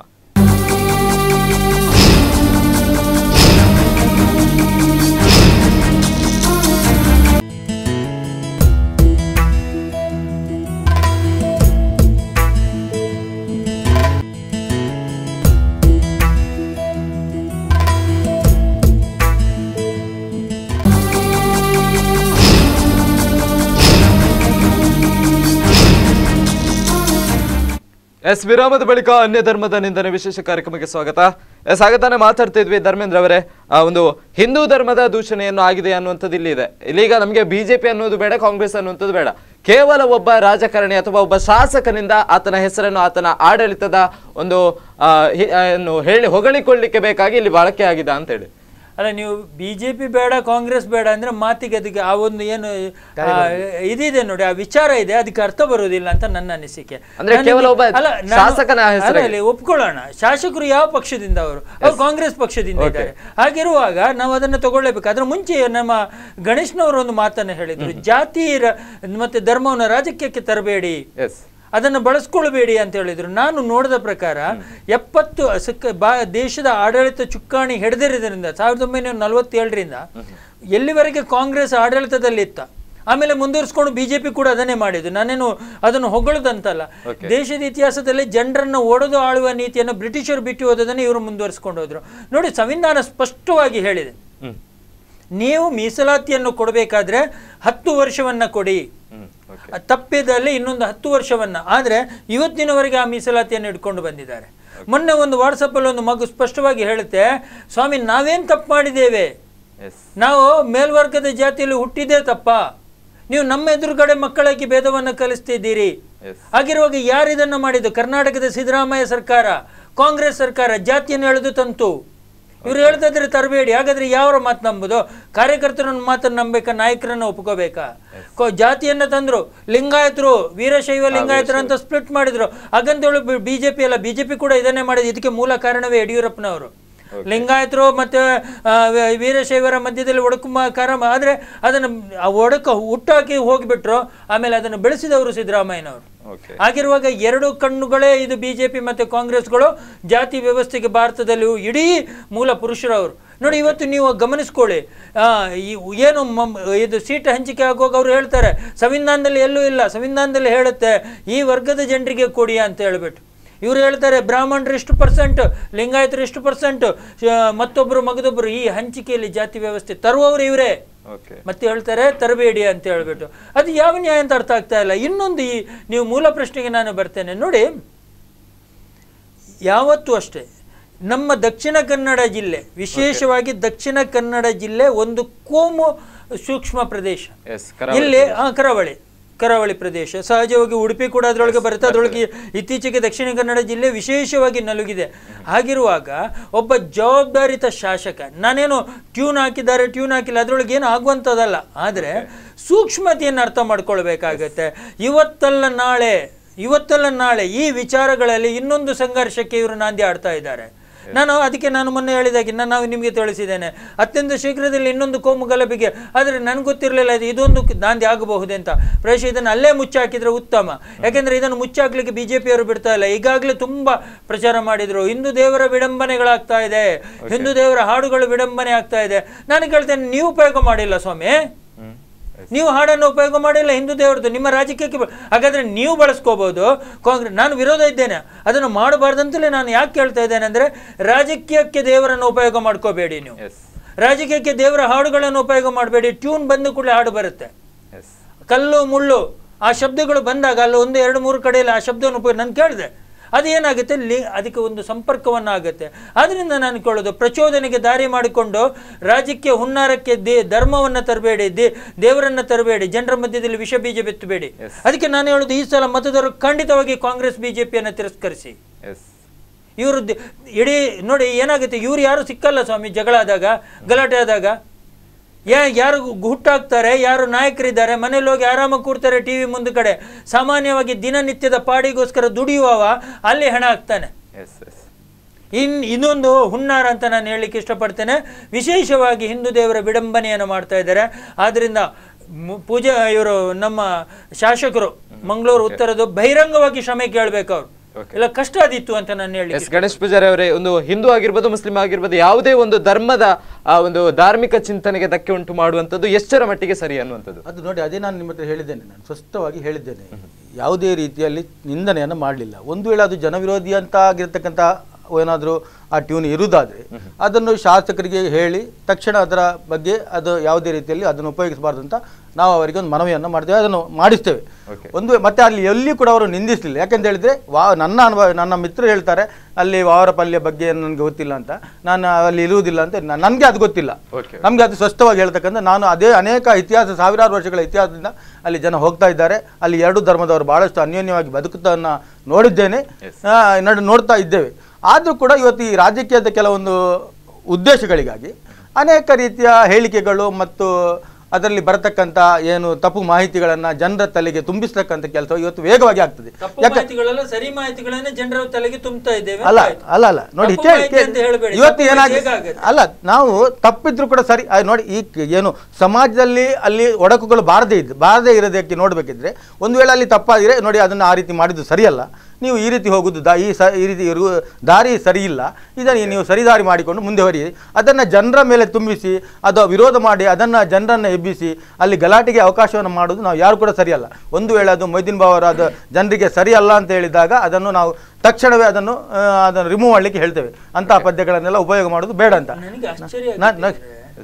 ಶಾಸಕರಿಗೆ ಈ ಹಾಡಿನ ಬಗ್ಗೆ ಮಾಹಿತಿ ಇಲ್ಲ ಅಂತ ನಮ್ಮ ಶಾಸಕರ ಹಿಂದಿನ ಅವರ ಹಿಂದೆ ಬರೆದಿರಬಹುದು ಅಥವಾ ಹಿಂಬಾಲಕರಿಗೂ ಕೂಡ ಮಾಹಿತಿ ಇಲ್ಲ ಅಂತ ಹೇಳ್ತಾನೆ. ಅವರ ಒಪ್ಪಿಗೆ ಇಲ್ಲದೆ ಪ್ರಚಾರ ಮಾಡಿದ್ರೆ ಅವರು ಒಪ್ಪಿಗೆ ಇಲ್ಲದಿದ್ರೆ ಏನು ಬೇಕಾದ್ರೂ ನೋಡಿ. ಇವತ್ತು ಏನಾಗಿದೆ ಅಂತ ಹೇಳಿದ್ರೆ, ಈ ಮಾಧ್ಯಮ ಇದರಲ್ಲಿ ಒಂದು ವೈರಲ್ ಆಗಿ ಒಬ್ಬ ಏನಾದ್ರೂ ಅದು ಚಂದ ಕಾಣ್ತದೆ ಅಂತ ಹೇಳಿ ಅದನ್ನು ತಕ್ಷಣ ವಾಟ್ಸಪ್ಗೆ ರಿಮೂವ್ ಮಾಡಿಬಿಡ್ತಾನೆ. ನಾನು ಹೇಳ್ತೇನೆ, ಇದು ಅಲ್ಲಿಂದಲೇ ಬಂದಿದ್ದು. ತಾವು ದಯಮಾಡಿ ತಿಳ್ಕೊಳ್ಬೇಕು. ಯಾರಾದ್ರೂ ಇದು ಪದ್ಯ ಚೆನ್ನಾಗಿದೆ ಅಂತ ಹೇಳಿ ಯಾರಾದ್ರೂ ಕೇಳಿ ಅಂತ ಹೇಳಿ ಅದನ್ನು ವೈರಲ್ ಮಾಡಿಬಿಡ್ತಾನೆ. ಅದನ್ನ ಶಾಸಕರಿಗಾಗ್ಲಿ ಅಥವಾ ಬ್ಲಾಕಿನ ಅಧ್ಯಕ್ಷರಿಗಾಗ್ಲಿ ಅಥವಾ ಪಕ್ಷದ ನಾಯಕರುಗಳಿಗೆ ತೋರಿಸಿ ನೋಡಿ ಇದು ಸರಿಯಾ ತಪ್ಪಾ ಅಂತ ತಿಳ್ಕೊಂಡು ಆಮೇಲೆ ವೈರಲ್ ಮಾಡ್ತಿದ್ರೆ ಅದರಲ್ಲಿ ತೊಂದರೆ ಆಗ್ತಿರ್ಲಿಲ್ಲ. ಶಾಸಕರಿಗೆ ಬಗ್ಗೆ ಪೂರ್ತಿ ಮಾಹಿತಿ ಇರ್ಲಿಕ್ಕಿಲ್ಲ ನನ್ನ ಅನುಭವ ಪ್ರಕಾರ, ನಾನು ತಿಳ್ಕೊಂಡ ರೀತಿಯಲ್ಲಿ. ಅದಕ್ಕೆ ಅವ್ರು ಹೇಳಿದ್ದಾರೆ, ಅವ್ರು ಬೆಳಿಗ್ಗೆ ಹೇಳಿ ನಾನು ಏನಾದ್ರು ತಪ್ಪಿದ್ರೆ ಅವನು ನಮಗೆ ಕ್ಷಮೆ ಮಾಡಬೇಕು ಅಂತ ಹೇಳಿದ್ದಾರೆ ಅವರು. ಅದು ನೋಡಿ, ಇವತ್ತಿನ ದಿನಗಳಲ್ಲಿ ಯಾರು ಇದರ ಹಿಂದೆ ಇರ್ತಾರೆ, ಯಾರು ಮುಂದೆ ಇರ್ತಾರೆ ಅಂತ ಗೊತ್ತಾಗೋದಿಲ್ಲ.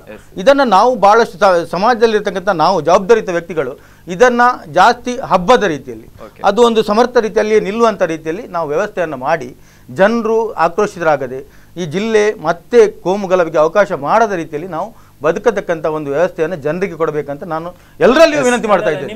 ಆದ್ರೆ ಇಲ್ಲಿ ನಡೀತಾ ಇಲ್ಲ ಅಂತ ಹೇಳಿ ಇಲ್ಲಿ ಏನಾಗಿದೆ ನೋಡಿ, ನಾನು ಅದನ್ನೇ ಹೇಳುವಂತದ್ದು. ಇವರ ಮಾತಿಗೆ ನನ್ನ ಸಹಮತ ಇದೆ. ಜನರಲ್ಲಿ ಕೋಮು ಪ್ರಚೋದನೆಯನ್ನ ಮಾಡದೆ ಒಂದು ಉತ್ತಮವಾದ ಒಂದು ವ್ಯವಸ್ಥೆಯಲ್ಲಿ ಎಲ್ಲವೂ ಮುನ್ನಡಿಬೇಕಂತ ನಾವು ಕೂಡ ಆಸೆ ಪಡುವವರು. ನಮಗೆ ಬೇಕಾಗಿಲ್ಲ ಕೋಮುಗಲಭೆ, ದಕ್ಷಿಣ ಕನ್ನಡ ಜಿಲ್ಲೆಗೆ ಸಾಕಾಗಿಬಿಟ್ಟಿದೆ. ಆದ್ರೆ ಏನಾಗುತ್ತೆ, ಇದೇ ವಿಚಾರಗಳನ್ನು ಮುಂದಿಟ್ಟುಕೊಂಡು ಈಗಾಗಲೇ ವೈರಲ್ ಆಗಿದೆ. ನನಗೆ ಹೇಳುತ್ತೆ, ನನ್ನ ಮೊದಲೇ ಬಂತು, ಇದನ್ನು ನಾವು ವಿರೋಧಿಸಬೇಕು, ಇದನ್ನು ನಾವು ಖಂಡಿಸಬೇಕು, ಪ್ರತಿಭಟಿಸಬೇಕು.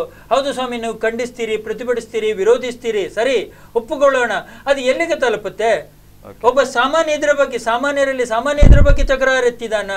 ಇದನ್ನು ನಾವು ಆಲೋಚನೆ ಮಾಡ್ಬೇಕು. ಈಗ ನಾನು ಹೇಳ್ಬೋದು, ಗಣೇಶ್ನವ್ರು ಹೇಳ್ಬೋದು, ನಾನು ಅವರ ಪರವಾಗಿ ಇಲ್ಲ, ಖಂಡಿತವಾಗಿ ಸಲ್ಲ. ನಾನು ಆ ವಿಚಾರದಲ್ಲಿ ವಿರೋಧವನ್ನ ವ್ಯಕ್ತಪಡಿಸ್ತೇನೆ. ಆದ್ರೆ ವಿರೋಧ ಸಾತ್ವಿಕವಾಗಿ ಅಂತ್ಯ ಕಾಣ್ಲಿ, ವಿರೋಧ ಯಾವುದು ಸಂಘರ್ಷದಲ್ಲಿ ಅಂತ್ಯ ಕಾಣುದಿದ್ರೆ ನಾನು ಅದನ್ನು ವಿರೋಧಿಸ್ತೇನೆ. ಯಾಕಂದ್ರೆ ಇವತ್ತು ಅದು ಆ ಒಂದು ಸಣ್ಣ ಇವರು ಶಾಸಕರಿಗೆ ಜವಾಬ್ದಾರಿ ಇರಬೇಕಿತ್ತು ಅಲ್ಲವಾ, ಅದನ್ನು ಮಾಡಿದವನಿಗೆ ಜವಾಬ್ದಾರಿ ಇರಬೇಕಿತ್ತು. ಇವತ್ತು ಕಾಯ್ತಾ ಇದ್ದಾರೆ ಬಿಜೆಪಿ ಅವರು. ಯಾವತ್ತು ಸಂಘರ್ಷಕ್ಕೆ ದಾಂಧಿ ಆಡಬೇಕು, ಸಂಘರ್ಷ ಬರಬೇಕು. ಜನರಲ್ಲೂ ಅಲ್ಲಿ ಉದ್ವೇಗ ಆಗಬೇಕು, ಘರ್ಷಣೆ ಆಗಬೇಕು, ಮತ ಬ್ಯಾಂಕ್ ರಾಜಕಾರಣ ಆಗಬೇಕು.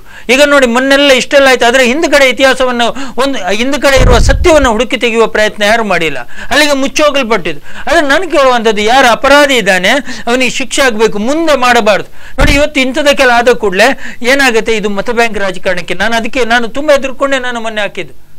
ಆಗತ್ತೆ ಗಲಾಟೆ, ಈಗ ಹುಡುಕ್ತಾ ಇದ್ದಾರೆ. ಇದೊಂದು ಸಿಕ್ಕಿದ್ರೆ ಏನೋ ಮುಚ್ಚಿ ಹೋದ್ರೆ ನಮ್ಮ ಪುಣ್ಯ ಹೇಳ್ಬೇಕು ದಕ್ಷಿಣ ಕನ್ನಡ ಜಿಲ್ಲೆಯವರಿಗೆ, ಇಲ್ಲಾದ್ರೆ ಬಿಜೆಪಿ ಅವರಿಗೆ ಇದೊಂದು ಅಸ್ತ್ರ ಕೊಟ್ಟಂಗೆ. ಖಂಡಿತವಾಗಿ ಸಹ ಇದರ ವಿಚಾರದಲ್ಲಿ ಘರ್ಷಣೆ ಆಗುತ್ತೆ. ನನಗೆ ಮೊದಲಾಗಿ ಸ್ಪಷ್ಟಪಡಿಸಿ, ಇದು ಒಂದು ಹಿಂದೂ ಧರ್ಮದ ಓಲೈಕೆನ ಅಥವಾ ಮುಸ್ಲಿಂ ಧರ್ಮದ ಓಲೈಕೆನ? ಅಲ್ಲ, ಇದು ಹಿಂದೂ ಧರ್ಮದ ವಿಡಂಬನೆ ಅಂತ ಹೇಳ್ತೇನೆ, ಓಲೈಕೆ ಅಲ್ಲ, ವಿಡಂಬನೆ. ಒಂದು ಧರ್ಮದ ಓಲೈಕೆ ಆಗ್ತಾ ಇಲ್ಲ ಇಲ್ಲಿ. ಅಲ್ಲ, ಧರ್ಮದ ಓಲೈಕೆ ಅಲ್ಲ, ಧರ್ಮದ. ಇದು ಏನಾಗಿದೆ ಅಂತ ಹೇಳಿದ್ರೆ ಸ್ಪಷ್ಟವಾಗಿ ಅಲ್ಲಿ ಗೊತ್ತಾಗ್ತದೆ, ಏನೋ ಒಂದು ಪದ್ಯದ ದಾಟಿಯನ್ನ ತನ್ನ ಅಭಿವೃದ್ಧಿಗೆ ನಾವು ಹೇಳುವಂತದ್ದು ಅದೇ. ಆದ್ರೆ ಆ ಹಿಂದೂಗಳ ದೇವಾಲಯದ ಹಾಡುಗಳು ಯಾಕೆ ಬಳಕೆ ಆಗಬೇಕು? ಉಪಯೋಗ ಮಾಡತಕ್ಕಂತಹ ಸಂದರ್ಭದಲ್ಲಿ ಆ ಹಾಡಿನ ದಾಟಿಯನ್ನ ಉಪಯೋಗ ಮಾಡಿದ್ದು ಏನೋ ತಪ್ಪು ಭಾವನೆಗಳ ಜನರಿಗೆ ಹೋಗಿದಂತ ಒಂದು. ನೀವು ಯಾಕೆ ನಿಮ್ಮ ಧರ್ಮದ ಅವರು ಮುಸಲ್ಮಾನ್ ಧರ್ಮದ ಯಾಕೆ ಉಪಯೋಗ ಮಾಡಿಲ್ಲ ಅಂತ ನಾನು ಕೇಳುವಂತ.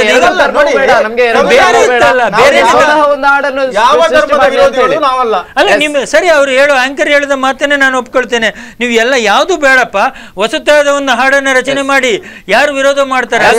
ನಮ್ಮಿಂದ ಜನರಿಗೆ ಯಾವುದೇ ರೀತಿಯಾದಂತಹ ತಪ್ಪು ಮಾಹಿತಿ ಕೊಡಬಾರ್ದು. ಖಂಡಿತ ಅದನ್ನೇ ಯಾವುದೇ ಧರ್ಮದ ಇವತ್ತೀಗ 4 ಗಂಟೆಗೆ ಕೂಡ ಪ್ರೆಸ್ ಕರೀತಾರೆ, ಅದರ ಬಗ್ಗೆ ಮಾಹಿತಿಯನ್ನು ಕೊಡ್ತಾರೆ ಜನರಿಗೆ.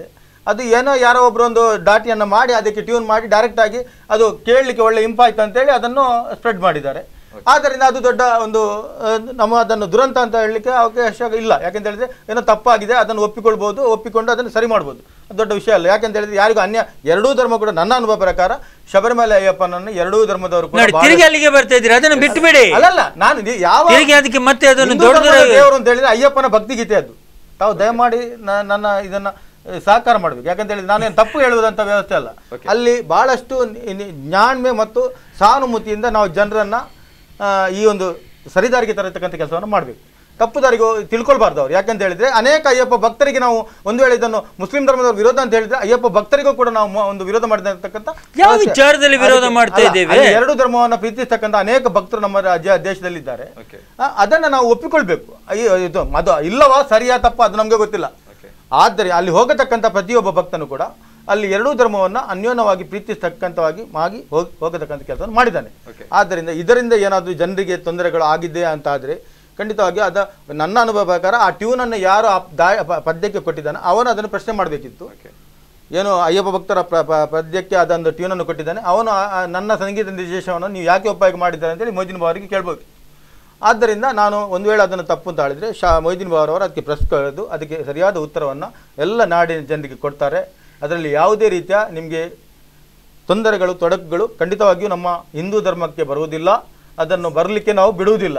ಗಣೇಶ್ ಪೂಜಾರಿ, ನಮ್ಮ ನೇರ ಪ್ರಶ್ನೆ ಏನಪ್ಪಾ ಅಂತ ಹೇಳಿದ್ರೆ, ಈಗ ಹಿಂದೂ ಧರ್ಮದ ಹಾಡನ್ನು ಬಳಕೆ ಮಾಡುವುದಕ್ಕಿಂತ ಅವರಿಗೆ ಅವರಾಗೆ ಒಂದು ಹಾಡನ್ನು ಕ್ರಿಯೇಟ್ ಮಾಡಬಹುದಿತ್ತು, ಅದು ಮಾಡಲಿಲ್ಲ. ಅದು ಮಾಡೋದಕ್ಕಿಂತ ಬದಲಾಗಿ ಹಿಂದೂ ಧರ್ಮದ ಹಾಡನ್ನು ಬಳಕೆ ಮಾಡಿದ್ರು. ಹಾಗಾದ್ರೆ ಅವರ ಪ್ರಕಾರದಲ್ಲಿ ಅವರೇ ದೇವರ ಅಂತ ಹೇಳಿ ಇಲ್ಲ ನೋಡಿ, ಆ ಹಾಡು ಯಾಕೆ ಬೇಕಾಗಿತ್ತು?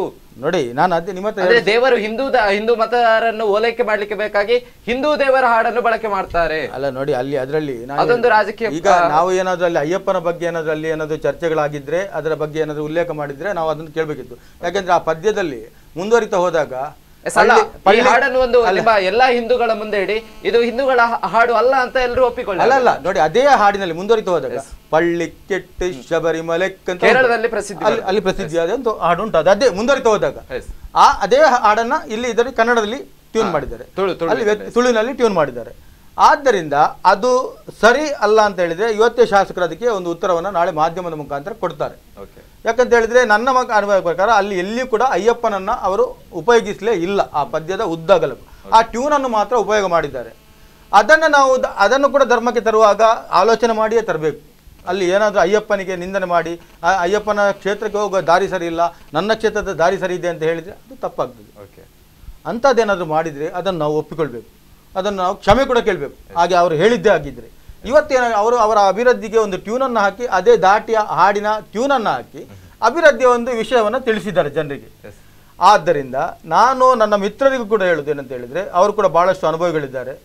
ಜನಸಾಮಾನ್ಯರು ಇದರ ಮಧ್ಯೆ ಬರದೆ ಈ ಜಿಲ್ಲೆಯಲ್ಲಿ ಯಾವುದೇ ರೀತಿಯ ಅನಾಹುತಕ್ಕೆ ಇದನ್ನು ಉಪಯೋಗಿಸದೆ ಒಂದು ಒಳ್ಳೆಯ ರೀತಿಯಲ್ಲಿ ಸಾಗಿಸೋಣ ಮುಂದೆ. ಈ ಹಾಡನ್ನು ನೀವು ಇಲ್ಲಿ ಅಯ್ಯಪ್ಪ ಸ್ವಾಮಿ ನಿಂದನೆ ಆಗ್ಲಿಲ್ಲ, ಕೇವಲ ಒಂದು ಹಾಡನ್ನು ಮಾತ್ರ ಬಳಕೆ ಮಾಡಿದ್ದಾರೆ, ಟ್ಯೂನ್ ಅನ್ನು ಮಾತ್ರ. ಕೇವಲ ಅಯ್ಯಪ್ಪ ಸ್ವಾಮಿಯನ್ನು ಯಾವುದೇ ರೀತಿಯಾಗಿ ಕೂಡ ಇಲ್ಲಿ ನಿಂದನೆ ಮಾಡಲೇ ಇಲ್ಲ. ಅದನ್ನ ನೋಡಿದ್ರಿ ತಾವು ಈಗ ಮಾಧ್ಯಮದಲ್ಲಿ. ಧಾರ್ಮಿಕ ರೀತಿಯಾದಂತ ಯಾವುದೇ ಹಾಡನ್ನು ರಾಜಕೀಯದಲ್ಲಿ ಬಳಕೆ ಮಾಡಬಹುದು ಅಂತ ಹೇಳ್ತಾರೆ. ಹೌದಾ? ಇದು ಸರಿಯಾದ ಮಾತ ಅಂತ ಹೇಳಿ ಅಲ್ಲ, ಇದಕ್ಕಿಂತ ಮುಂಚೆ ಅವರೇ ಹೇಳಿದದ್ದು, ಅವರ ಮಾತನ್ನೇ ಕೇಳೋಣ. ಜಾತಿ ಧರ್ಮಗಳನ್ನ ರಾಜ್ಯಕ್ಕೆ ತರಬೇಡಿ ಅಂತ.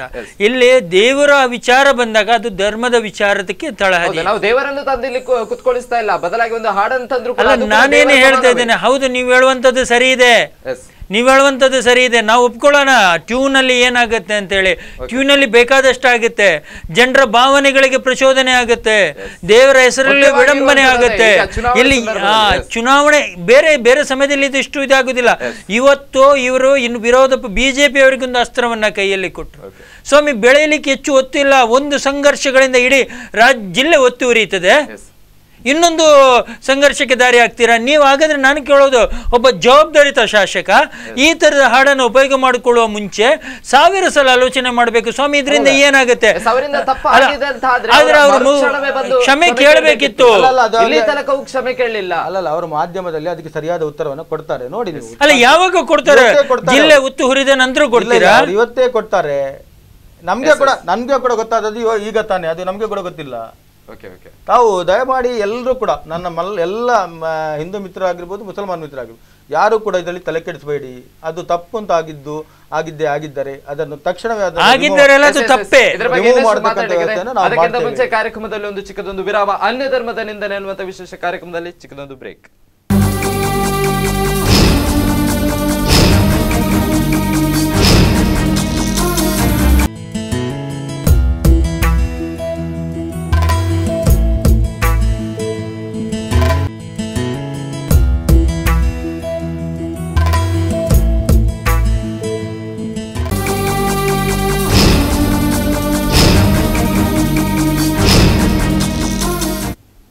ವಿರಾಮದ ಬಳಿಕ ಅನ್ಯ ಧರ್ಮದ ನಿಂದನೆ ವಿಶೇಷ ಕಾರ್ಯಕ್ರಮಕ್ಕೆ ಸ್ವಾಗತ. ಗಣೇಶ್ ಪೂಜಾರಿ ಅವರೇ, ಈಗ ಬಿಜೆಪಿ ಅವರು ಇದನ್ನೇ ಒಂದು ರಾಜಕೀಯವಾಗಿ ಬಳಸ್ತಾ ಇದ್ದಾರಾ ಅಂತ ಹೇಳಿ ಈ ಒಂದು ಪ್ರಕರಣವನ್ನು ನೋಡಿ. ಬಿಜೆಪಿ ಅವರು ರಾಜಕೀಯ ಮಾಡುವಾಗ ಅವರದ ಉದ್ದೇಶವೇ ಅಂತ ಧರ್ಮದ ಮೇಲೆ ರಾಜಕೀಯ ಮಾಡ್ತಾರೆ. ಅಂದ್ರೆ ಚುನಾವಣೆ ಸಂದರ್ಭದಲ್ಲಿ ಎಲ್ಲಿ ಯಾವತ್ತೂ ಕೂಡ ಅವರು ಅದನ್ನೇ ಹೇಳ್ತಾರೆ. ಅದು ಬೇರೆ ಅವರ ಪ್ರಶ್ನೆ ಇಲ್ಲ. ಅವರಿಗೆ ಅಭಿವೃದ್ಧಿ ಆಗಲಿ ಅಥವಾ ಮುಂದಿನ ಪೀಳಿಗೆಗೆ ಏನಾದರೂ ವ್ಯವಸ್ಥೆಯನ್ನು ಮಾಡಬೇಕು ಈ ದೇಶದಲ್ಲಿ, ಅದು ಯಾವ ಚಿಂತನೆ ಕೂಡ ಅವರಿಗಿಲ್ಲ.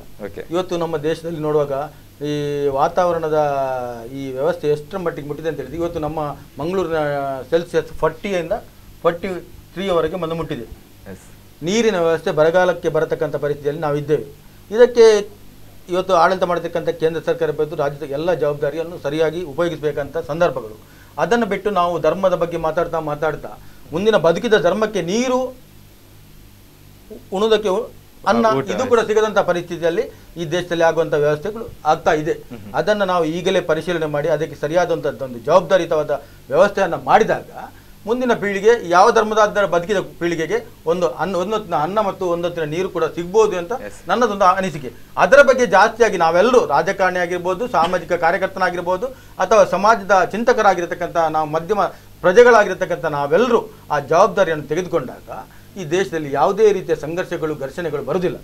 ಅದನ್ನು ಬಿಟ್ಟು ನಾವು ಯಾವುದೇ ವಿಷಯದಲ್ಲಿ ಸಣ್ಣ ವಿಷಯ ಸಿಕ್ಕಿದ ಕೂಡ ಅದನ್ನು ಧರ್ಮಕ್ಕೆ ತಂದು ಧರ್ಮದ ಬಾದಿಗೆ ಅದನ್ನು ಇಡೀ ಬಾಗಿಲನ್ನು ತೆರೆದಿಟ್ಟು ಎಲ್ಲರನ್ನ ಆ ಧರ್ಮದ ಬಾಗಿಲೊಳಗೆ ಸೇರಿಸಿ ಅವರಲ್ಲಿ ಆ ಒಂದು ದೊಡ್ಡ ತಲೆಗೆ ತುಂಬಿಸಿ ಏನಾದೊಂದು ಗಲಾಟೆಗೆ ಕಾರಣಗಳನ್ನು ಮಾಡೋದನ್ನು ಬಿಟ್ಟು ಮುಂದಿನ ದಿನಗಳಲ್ಲಿ ನಾವು ಈ ರಾಜಕೀಯ ವ್ಯವಸ್ಥೆಗೆ ಯಾವುದೇ ಧರ್ಮ ಜಾತಿಯನ್ನು ತರದೆ ಸಂವಿಧಾನದ ಅಡಿಯಲ್ಲಿ ಬದುಕಿತಕ್ಕಂಥ ವ್ಯಕ್ತಿಗಳಿಗೆ ಸರಿಯಾದ ರೀತಿಯ ಆ ಸಂವಿಧಾನದ ಜವಾಬ್ದಾರಿ ಏನಿದೆ ಅದನ್ನು ಮುಟ್ಟಿರ್ತಕ್ಕಂಥ ಕೆಲಸವನ್ನು ನಾವೆಲ್ಲರೂ ಮಾಡೋಣ ಅಂತ ಹೇಳಿ ನಾನು ಎಲ್ಲರಿಗೊಂದು ಸಲಹೆಯನ್ನು. ಧರ್ಮೇಂದ್ರ ಅವರು, ಈಗ ಗಣೇಶ್ ಪೂಜಾರಿ ಅವರು ಆಗತಾನೆ ಹೇಳಿದ್ರು, ಇದು ವಾಟ್ಸಪ್ ನ ಮುಖಾಂತರ ಅಂತ ಒಂದು ಹರಿದು ಸಾಮಾಜಿಕ ಜಾಲತಾಣಗಳಲ್ಲಿ ಅಭಿವೃದ್ಧಿಗೊಂಡದ್ದು ಅಂತ ಹೇಳಿ. ಆದ್ರೆ ಈಗ ಇದಕ್ಕಿಂತ ಮುಂಚೆ ನೋಡ್ಬೋದು ನಾವು ಸಾಮಾಜಿಕ ಜಾಲತಾಣಗಳಲ್ಲಿ ಕಟೀಲು ದೇವಸ್ಥಾನದ್ದು ಕೂಡ ನಿಂದನೆ ಆಗಿದೆ. ಅಂದ್ರೆ ಈ ರೀತಿಯಾಗಿ ಒಂದು ಈಗ ತಾನೇ ಬಂದಿರುವಂತದ್ದು ಅಯ್ಯಪ್ಪ ಸ್ವಾಮಿ ನಿಂದನೆ ಅಂತ ಒಂದು ಸಾಮಾಜಿಕ ಜಾಲತಾಣಗಳಲ್ಲಿ ಹೇಳ್ತಾ ಇದ್ದಾರೆ. ಹಾಗಾದ್ರೆ ಈ ರೀತಿಯಾಗಿ ಹಿಂದೂ ಧರ್ಮದ ನಿಂದನೆಗಳು ಸಾಗ್ತಾನೆ ಇದೆ ದಿನನಿತ್ಯ.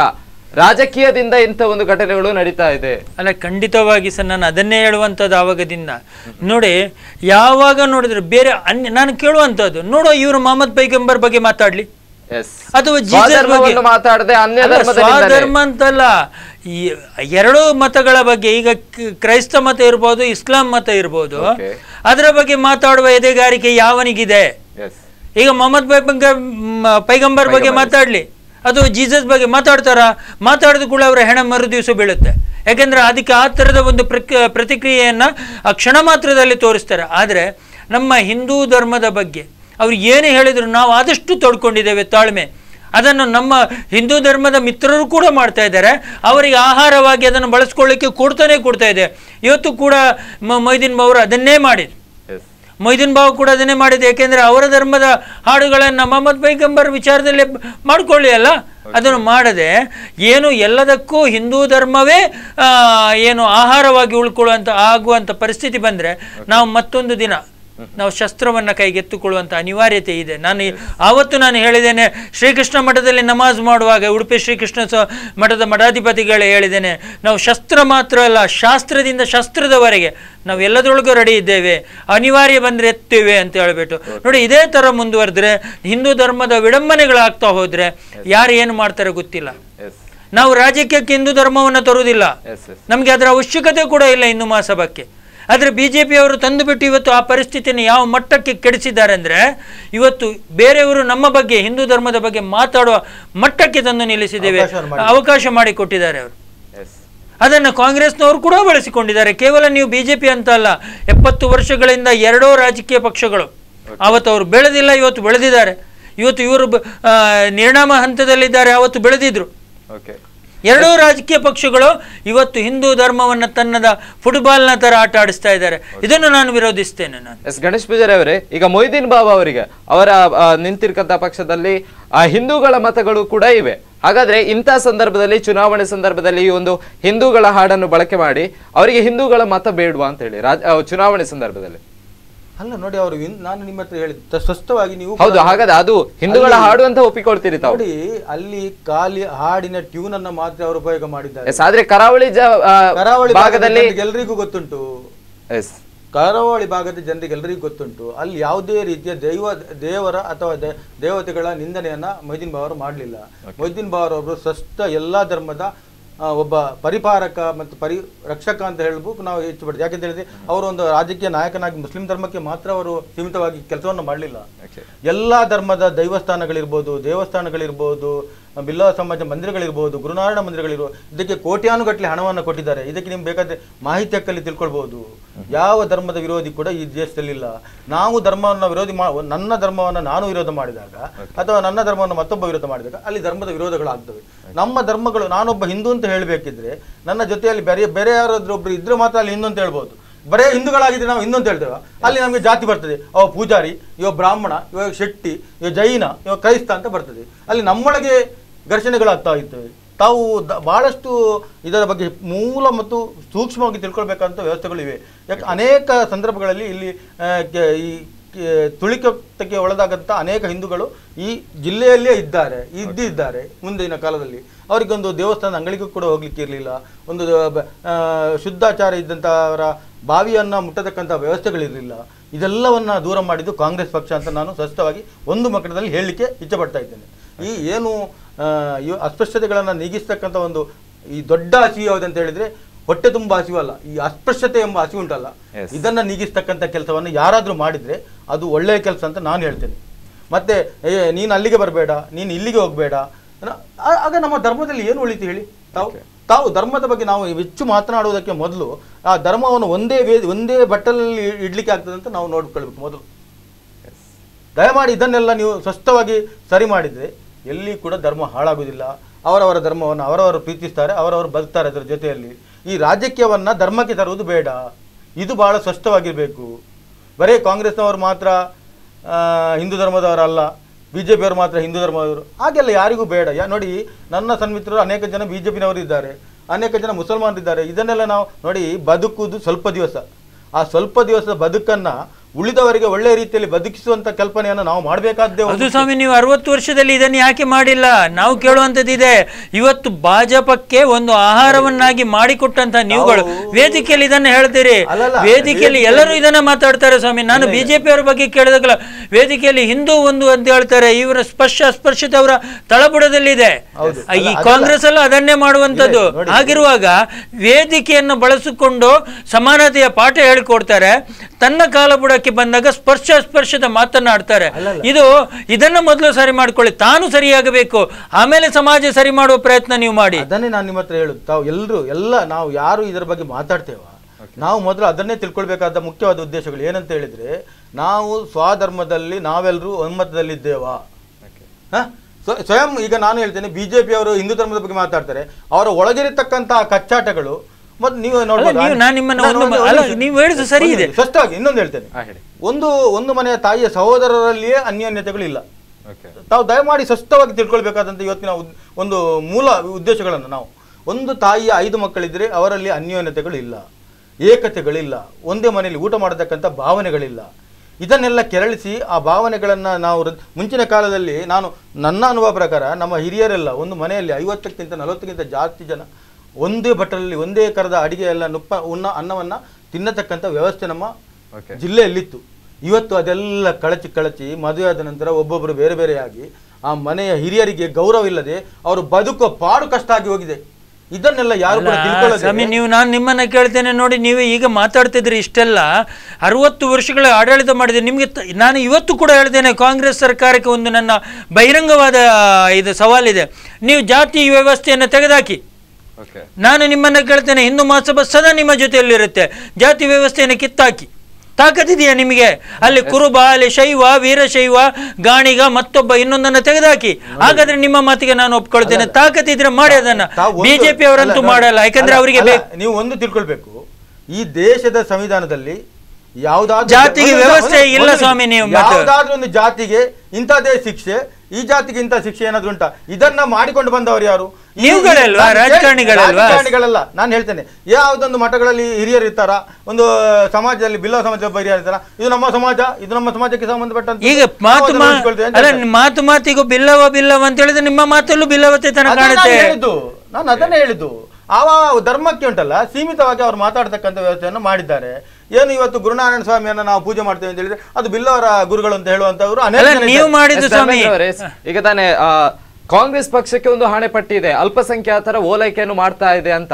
ಇದರ ಒಟ್ಟಿಗೆ ಇದೊಂದು ಕೂಡ ಸೇರಿತಾ ಅಂತ ಹೇಳಿ ಇಲ್ಲಿಗ ಅಲ್ಪಸಂಖ್ಯಾತರ ಓಲೈಕೆಗೆ ಅಂತಲೇ ಈ ಹಾಡು ಬಳಕೆ ಆಯ್ತಾ ಅಂತ ಹೇಳಿ. ಅಲ್ಲ, ನಿಮ್ಗೆ ಇದು ತಪ್ಪು ಸಂದೇಶ. ನಾನು ಯಾವತ್ತೂ ಹೇಳ್ತಾ ಇದ್ದೇನೆ, ಇವತ್ತು ನಾನು ಇಲ್ಲಿ ಮಾತಾಡಿದಾಗ ವಿರೋಧಿಸ್ತೇನೆ ಎಂಬುದನ್ನು ನೋಡ್ಕೋಬೇಡಿ ದಯವಿಟ್ಟು. ನಾನು ಹೇಳ್ತಾ ಇರೋದು, ಅಲ್ಪಸಂಖ್ಯಾತರನ್ನ ಕಾಂಗ್ರೆಸ್ ಓಲೈಸುವುದಕ್ಕಿಂತ ಒಂದು ಹೆಜ್ಜೆ ಬಿಜೆಪಿ ಓಲೈಸ್ತಾ ಇದೆ. ನಿಮ್ಗೆ ಗೊತ್ತಿರಲಿ, ಯಡಿಯೂರಪ್ಪನವರು ಸರ್ಕಾರ ಬಂದಾಗ ಕ್ರಿಶ್ಚಿಯನ್ ಎಸೋಸಿಯೇಷನ್ ಫಂಡ್ ಇತ್ತು, 10 ಕೋಟಿಯಿಂದ 50 ಕೋಟಿ ಮಾಡಿದ ಯಡಿಯೂರಪ್ಪನವರು. ಹಜ್ಜಿಗೆ ಹೋಗ್ಲಿಕ್ಕೆ ಸಬ್ಸಿಡಿ ಕರ್ನಾಟಕದ ಪಾಲನೆ ಹೆಚ್ಚುವರಿ ಮಾಡಿದವರು ಯಡಿಯೂರಪ್ಪನವರು. ಅವರ ಕಾಲದಲ್ಲಿ ಹಿಂದೂಗಳ ಮೇಲೆ ಅತ್ಯಂತ ಹೆಚ್ಚು ಧಾರ್ಮಿಕ ವಿಚಾರಗಳಲ್ಲಿ ಹಿಂದೂಗಳ ಮೇಲೆ ಮೊಕದ್ದಮೆನೆ ಹೂಡಲಾಯಿತು. ಆದ್ರೆ ಅವರು ಇವತ್ತು ಹೇಳ್ತಾ ಇದ್ದಾರೆ, ನಾನು ಹಿಂದೂಗಳ ನಾಯಕ. ಪ್ರಮಾಣ ವಚನವನ್ನು ಸ್ವೀಕಾರ ಮಾಡಿದ್ರು, ವಾರದಲ್ಲಿ ರೈತರ ಮೇಲೆ ಗೋಲಿಬಾರ್ ಮಾಡಿ ಹತ್ಯೆ ಆಯಿತು ಹಾವೇರಿ ಹತ್ಯೆಕಾಂಡದಲ್ಲಿ. ಇದನ್ನೆಲ್ಲವನ್ನು ನೋಡಿದ್ರೆ ಮುಸಲ್ಮಾನರ ಓಲೈಕೆಯನ್ನು ಕಾಂಗ್ರೆಸ್ ಮಾಡ್ಕೊಂಡು ಬಂತು, ಬಿಜೆಪಿ ಅದನ್ನು ಮುಂದುವರಿಸ್ಕೊಂಡು ಒಂದು ಹೆಜ್ಜೆ ಮುಂದಕ್ಕೆ ಹೋಯ್ತು. ನಿಮ್ಗೆ ಗೊತ್ತಿರ್ಬೋದು, ಸಿದ್ದರಾಮಯ್ಯ ಸರ್ಕಾರ ಇರುವಾಗ 50,000 ರೂಪಾಯಿ ಮುಸಲ್ಮಾನರ ಹೆಣ್ಮಕ್ಕಳ ಮದುವೆಗೆ ಅಂತ ಕೊಟ್ಟಾಗ ಇದೇ ಬಿಜೆಪಿ ಅವರು ನಕ್ಕಿದ್ರು, ಇದೇ ಬಿಜೆಪಿ ಅವರು ತಮಾಷೆ ಮಾಡಿದ್ರು, ಏನು ನಮ್ಮ ರಾಜ್ಯದಲ್ಲಿ ಹಿಂದೂ ಹೆಣ್ಣು ಮಕ್ಕಳೇ ಇಲ್ವಾ ಅಂತ. ಈಗ ನರೇಂದ್ರ ಮೋದಿ ಅವರು 51,000 ಕೊಟ್ರಲ್ಲ ಸ್ವಾಮಿ. ನಾನು ನಿಮ್ಮನ್ನ ಕೇಳ್ತೇನೆ, ಏನಾಯ್ತು? ಜನಾರ್ದನ್ ಪೂಜಾರಿ ಅವರು ಭಾಷಣ ಮಾಡ್ತಾ ಇದ್ದಾಗ ಭಾಷಣದ ಮಧ್ಯದಲ್ಲಿ ಬಾಂಗ್ ಏನಾದ್ರು ಕೇಳಿದ್ರೆ ಭಾಷಣ ನಿಲ್ಲಿಸಿದ್ರು. ಅವಾಗ ಇದೇ ಬಿಜೆಪಿಯವರು ಹೇಳಿದ್ರು, ಏನು ಅವರು ಅದಕ್ಕೆ ಹುಟ್ಟಿದ್ರ ಅಂತ ಕೇಳ್ತಾ ಇದ್ರು. ಮೊನ್ನೆ ನರೇಂದ್ರ ಮೋದಿ ಅವರು ಭಾಷಣ ನಿಲ್ಲಿಸಿದ್ರಲ್ಲ ಸ್ವಾಮಿ, ಇದಕ್ಕೇನು ಉತ್ತರ ಕೊಡ್ತೀನಿ ನೀವು? ಆಗಿರುವಾಗ ನಾನು ಹೇಳ್ತೇನೆ, ಬಿಜೆಪಿಯವರು ಕಾಂಗ್ರೆಸ್ಗಿಂತ 2 ಸ್ಟೆಪ್ ಮುಂದಕ್ಕೆ ಹೋಗಿ ಮುಸಲ್ಮಾನರನ್ನು ಓಲೈಸ್ತಾ ಇದ್ದಾರೆ. ಓಲೈಕೆ ರಾಜಕಾರಣ ಇದ್ರೆ ಅದು ಮುಸಲ್ಮಾನರದ್ದು, ಅದು ಬಿಜೆಪಿಯಿಂದ ಪ್ಲಸ್ ಕಾಂಗ್ರೆಸ್. ಇದೇ ದೇಶಕ್ಕೆ ದೊಡ್ಡ ದೌರ್ಭಾಗ್ಯ. ಸಮಾನ ನಾಗರಿಕತೆ ತನ್ನಿ, ತಾಕತ್ತಿದೆಯಾ?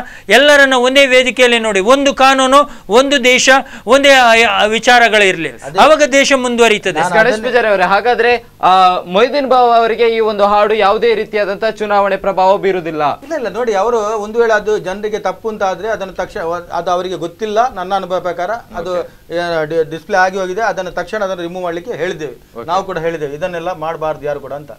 ಆದ್ದರಿಂದ ಅವರಿಗೂ ಕೂಡ ಯಾರಾದ್ರೂ ಒಬ್ರು ಅದನ್ನ ಟ್ಯೂನ್ ಮಾಡಿ ಅದಕ್ಕೆ ಇವತ್ತು ವಾಟ್ಸ್ಆಪ್ ಅಲ್ಲಿ ಕಳಿಸಿದಾಗ ಅದರ ಒಂದು ಪ್ರತಿಕ್ರಿಯೆ ಬೇರೆ ಇರ್ತದೆ. ಆದ್ದರಿಂದ ಯಾರು ಕೂಡ ಇದರ ಬಗ್ಗೆ ಚಿಂತೆಯನ್ನ ಮಾಡುದು. ಹಾಗಾದ್ರೆ ಮೊಯ್ದೀನ್ ಬಾವ್ ಅವರಿಗೂ ಕೂಡ ಇದರ ಬಗ್ಗೆ ಮಾಹಿತಿ ಇಲ್ಲ, ಸರಿಯಾದ ಸ್ಪಷ್ಟ ಮಾಹಿತಿ ಇಲ್ಲ ಅವರಿಗೆ. ಅದೇ ಅವರ ಬಗ್ಗೆ ಮೂಡಿ ಬಂದಂತಹ ಹಾಡಿನ ಬಗ್ಗೆ ಅವರಿಗೆ ಮಾಹಿತಿ ಇಲ್ಲ. ಅವರು ಕೂಡ ಹಾಡು ನೋಡಿ ಮತ್ತೆ ಅವರು ನಿನ್ನೆ ಒಂದು ಪ್ರಶ್ನೆಯಲ್ಲಿ ಹೇಳಿದ್ದಾರೆ, ನಾನು ಇದಕ್ಕೆ ಸರಿಯಾದ ಒಂದು ವ್ಯವಸ್ಥೆಯನ್ನು ಮಾಡ್ತೇನೆ ಅಂತ ಹೇಳಿದ್ದಾರೆ. ಅಲ್ಲ, ಇನ್ನು ಇಷ್ಟರವರೆಗೆ ಮಾಡಿಲ್ಲ. ಕ್ಷಮೆಯನ್ನು ಕೇಳಲಿಕ್ಕೆ ಎಷ್ಟು ಸಮಯ ಬೇಕು? ನಿನ್ನೆ ನೋಡಿದ್ದಾರೆ, ಪ್ರತಿಕ್ರಿಯಿಸಿದ್ದಾರೆ. ಇವತ್ತಿನವರೆಗೆ ಅದನ್ನ ತಡೆದಿಲ್ಲ ಅಂದ್ರೆ ಇಂಟೆನ್ಷನಲಿ ಡೆಸಿಬ್ರಿಕ್ಲಿ ಅದನ್ನೇ ಮಾಡಿದ್ದಾರೆ ಅಂತ ಹೇಳಿದಂತದ್ದು ಗೊತ್ತುಂಟು. ಅದು ವಾಟ್ಸ್ಆಪ್ ಅಲ್ಲಿ ಎಲ್ಲ ಸ್ಪ್ರೆಡ್ ಆಗಿದೆ. ಹೇಳಿ ಅಲ್ಲ, ಒಂದು ಹೆಚ್ಚು ಅಂದ್ರೆ 5 ನಿಮಿಷದಲ್ಲಿ ಒಂದು ಕ್ಷಮೆ ಕೇಳ್ಬೋದು ಸಾರ್ವಜನಿಕವಾಗಿ, ಆದ್ರೆ ಒಂದು ದಿನ ಕಳೆದ್ರು ಕೂಡ ಕ್ಷಮೆ ಕೇಳಲಿಲ್ಲ. ಹಾಗಾದ್ರೆ ಹಿಂದೂಗಳನ್ನು ಕೂಡ ಅಷ್ಟು ದೂರ ಇಟ್ಟಿದ್ದಾರೆ ಅಂತ ಹೇಳಿ? ಹಿಂದೂಗಳ ವಿಡಂಬನೆ ಆಗ್ತಾ ಇದೆ ಎಂಬುದಕ್ಕೆ ಸತ್ಯ ಇದೆ. ಅಲ್ಲಿ ಯಾವುದೇ ರೀತಿಯ ಅಂತ ನೀವು ಸ್ಪಷ್ಟವಾಗಿ ನೋಡಿ, ಅಲ್ಲಿ ಯಾವುದೇ ರೀತಿಯ ಅಯ್ಯಪ್ಪ ಭಕ್ತರಿಗೆ ಯಾವುದೇ ರೀತಿಯ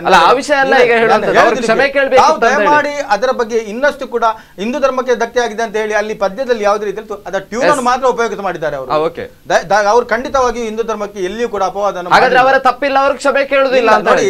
ಈ ಹಾಡನ್ನ ಬರೇ ಹಿಂದೂಗಳಲ್ಲ, ಮುಸಲ್ಮಾನರು ಕೂಡ ಹಾಡಿದ್ದಾರೆ. ನೀವು ಅನೇಕ ಸಂದರ್ಭಗಳಲ್ಲಿ ನೋಡ್ಬೇಕು. ಯಾವ ಈ ಶಬರಿಮಲೆ ಅಯ್ಯಪ್ಪನ ಯಾರು ಆಡಿದ್ದಾರೆ? ಅಯ್ಯಪ್ಪನ ಭಕ್ತಿಗೆ ಯಾರು ಆಡಿದ್ದಾರೆ? ಎಲ್ಲಾ ಹಿಂದೂಗಳು. ಅಲ್ಲ, ಮುಸಲ್ಮಾನರು ಯಾರು ಆಡಿದ್ದಾರೆ? ಯಾರು ಸ್ವಾಮಿ ಹೇಳಿ ಅಲ್ವಾ? ಇಲ್ಲ, ಎಷ್ಟು ಕಡೆ ನೀವು ಅದನ್ನು ಮುಸಲ್ಮಾನರು ಹಾಡಿದ್ದಾರೆ ಕೂಡ ಹಿಂದೂಗಳು ಪ್ರಶ್ನೆ ಈಗ ಮುಖ್ಯವಲ್ಲ. ಕೊಂಕಣಿ ಹಾಡನ್ನು ಕೂಡ ಹಿಂದೂಗಳು ಆಡ್ತಾರೆ. ಇಲ್ಲಿ ಪ್ರಶ್ನೆ ಇದು ಆಡಿದ್ದಾನೆ. ಅದೇ ಅದು ಆಗ ಯಾರು ವಿರೋಧ ಅಲ್ಲ, ನೀವು ಹೇಳಿ ಅಲ್ಲ. ರಾಜಕೀಯದಲ್ಲಿದ್ದಾಗ ಮಾತ್ರ ಅದನ್ನ ಜಾಸ್ತಿಯಾಗಿ ಬೆಳವಣಿಗೆ ತಗೊಳ್ತಾರೆ. ಸಂದರ್ಭ ಹಾಗಾದ್ರೆ ರಾಜಕೀಯದಲ್ಲಿ ಮಾತ್ರ ಇದನ್ನು ಎತ್ತಿ ಹಿಡಿತಾರೆ. ಅನೇಕ ಸಂದರ್ಭದಲ್ಲಿ ಅನೇಕ ಜನ ಆಡಿದ್ದನ್ನುಂಟು. ಆದ್ರೂ ಕೂಡ ಇದು ರಾಜಕೀಯ ಒಂದು ದಾಳವಾಗಿ ಇದನ್ನ ಎಷ್ಟು ಉಪಯೋಗ ಮಾಡಿದಾಗ ಅಷ್ಟು ಎಷ್ಟು ಇದರಿಂದ ಮೊಳಕೆ ಹೊಡಿಬಹುದು ಎಂಬ ಲೆಕ್ಕಾಚಾರವನ್ನ ಮಾಡಿ ಆ ರೀತಿ ಒಂದು ಧರ್ಮೇಂದ್ರ ಅವರು ಮಿತ್ರರು ಬಹಳ ಒಳ್ಳೆಯ ಭಾಗ, ಅದ್ರ ಬಗ್ಗೆ ಬಹಳ ತಿಳುವಳಿಕೆ ಇದ್ದವರು. ನೋಡಿ, ನಾನೇನು ಹೇಳುವಂಥದ್ದು, ಅಲ್ಟಿಮೇಟ್ ಏನಾಗುತ್ತೆ, ಇಬ್ಬರ ಆಟಗಳಿಗೆ ಹಿಂದೂ ಧರ್ಮ ಬಲಿಯಾಗ್ತಾ ಇದೆ. ಬಿಜೆಪಿ ಮತ್ತು ಕಾಂಗ್ರೆಸ್ಗಳು ತಮ್ಮ ಸ್ವಾರ್ಥ ರಾಜಕಾರಣಕ್ಕೆ ನಮ್ಮ ಧರ್ಮವನ್ನು ಉಪಯೋಗಿಸ್ತಾ ಇದ್ದಾರೆ. ಅವರಿಗೆ ಹಿಂದೂ ಧರ್ಮದ ಟ್ರಂಪ್ ಕಾರ್ಡ್, ಇವರಿಗೆ ಮುಸಲ್ಮಾನರ ಮತದ ಟ್ರಂಪ್ ಕಾರ್ಡ್. ಎರಡರ ಮಧ್ಯದಲ್ಲೇ ನಮ್ಮ ಹಿಂದೂ ಧರ್ಮ ಅವ್ರಿಗೆ ಇವ್ರಾಗಲ್ಲ. ಯಾಕಂದ್ರೆ ಬಿಜೆಪಿ ಅವರು ಇಷ್ಟವರೆಗೆ ಮಾಡ್ಕೊಂಡು ಬಂದದೇ ಅದು, ಕಾಂಗ್ರೆಸ್ನವ್ರು ಇವ್ರನ್ನ. ಆದ್ರಿಂದ ದಯವಿಟ್ಟು ಅಲ್ಲ, ನಾನು ಮಾತು ಮುಗಿಸ್ತೇನೆ, ದಯವಿಟ್ಟು ಧರ್ಮವನ್ನ ರಾಜಕೀಯ ಕೇಳೋದು ತರುವ ಪ್ರಯತ್ನ ಮಾಡಕ್ ಹೋಗ್ಬೇಡಿ.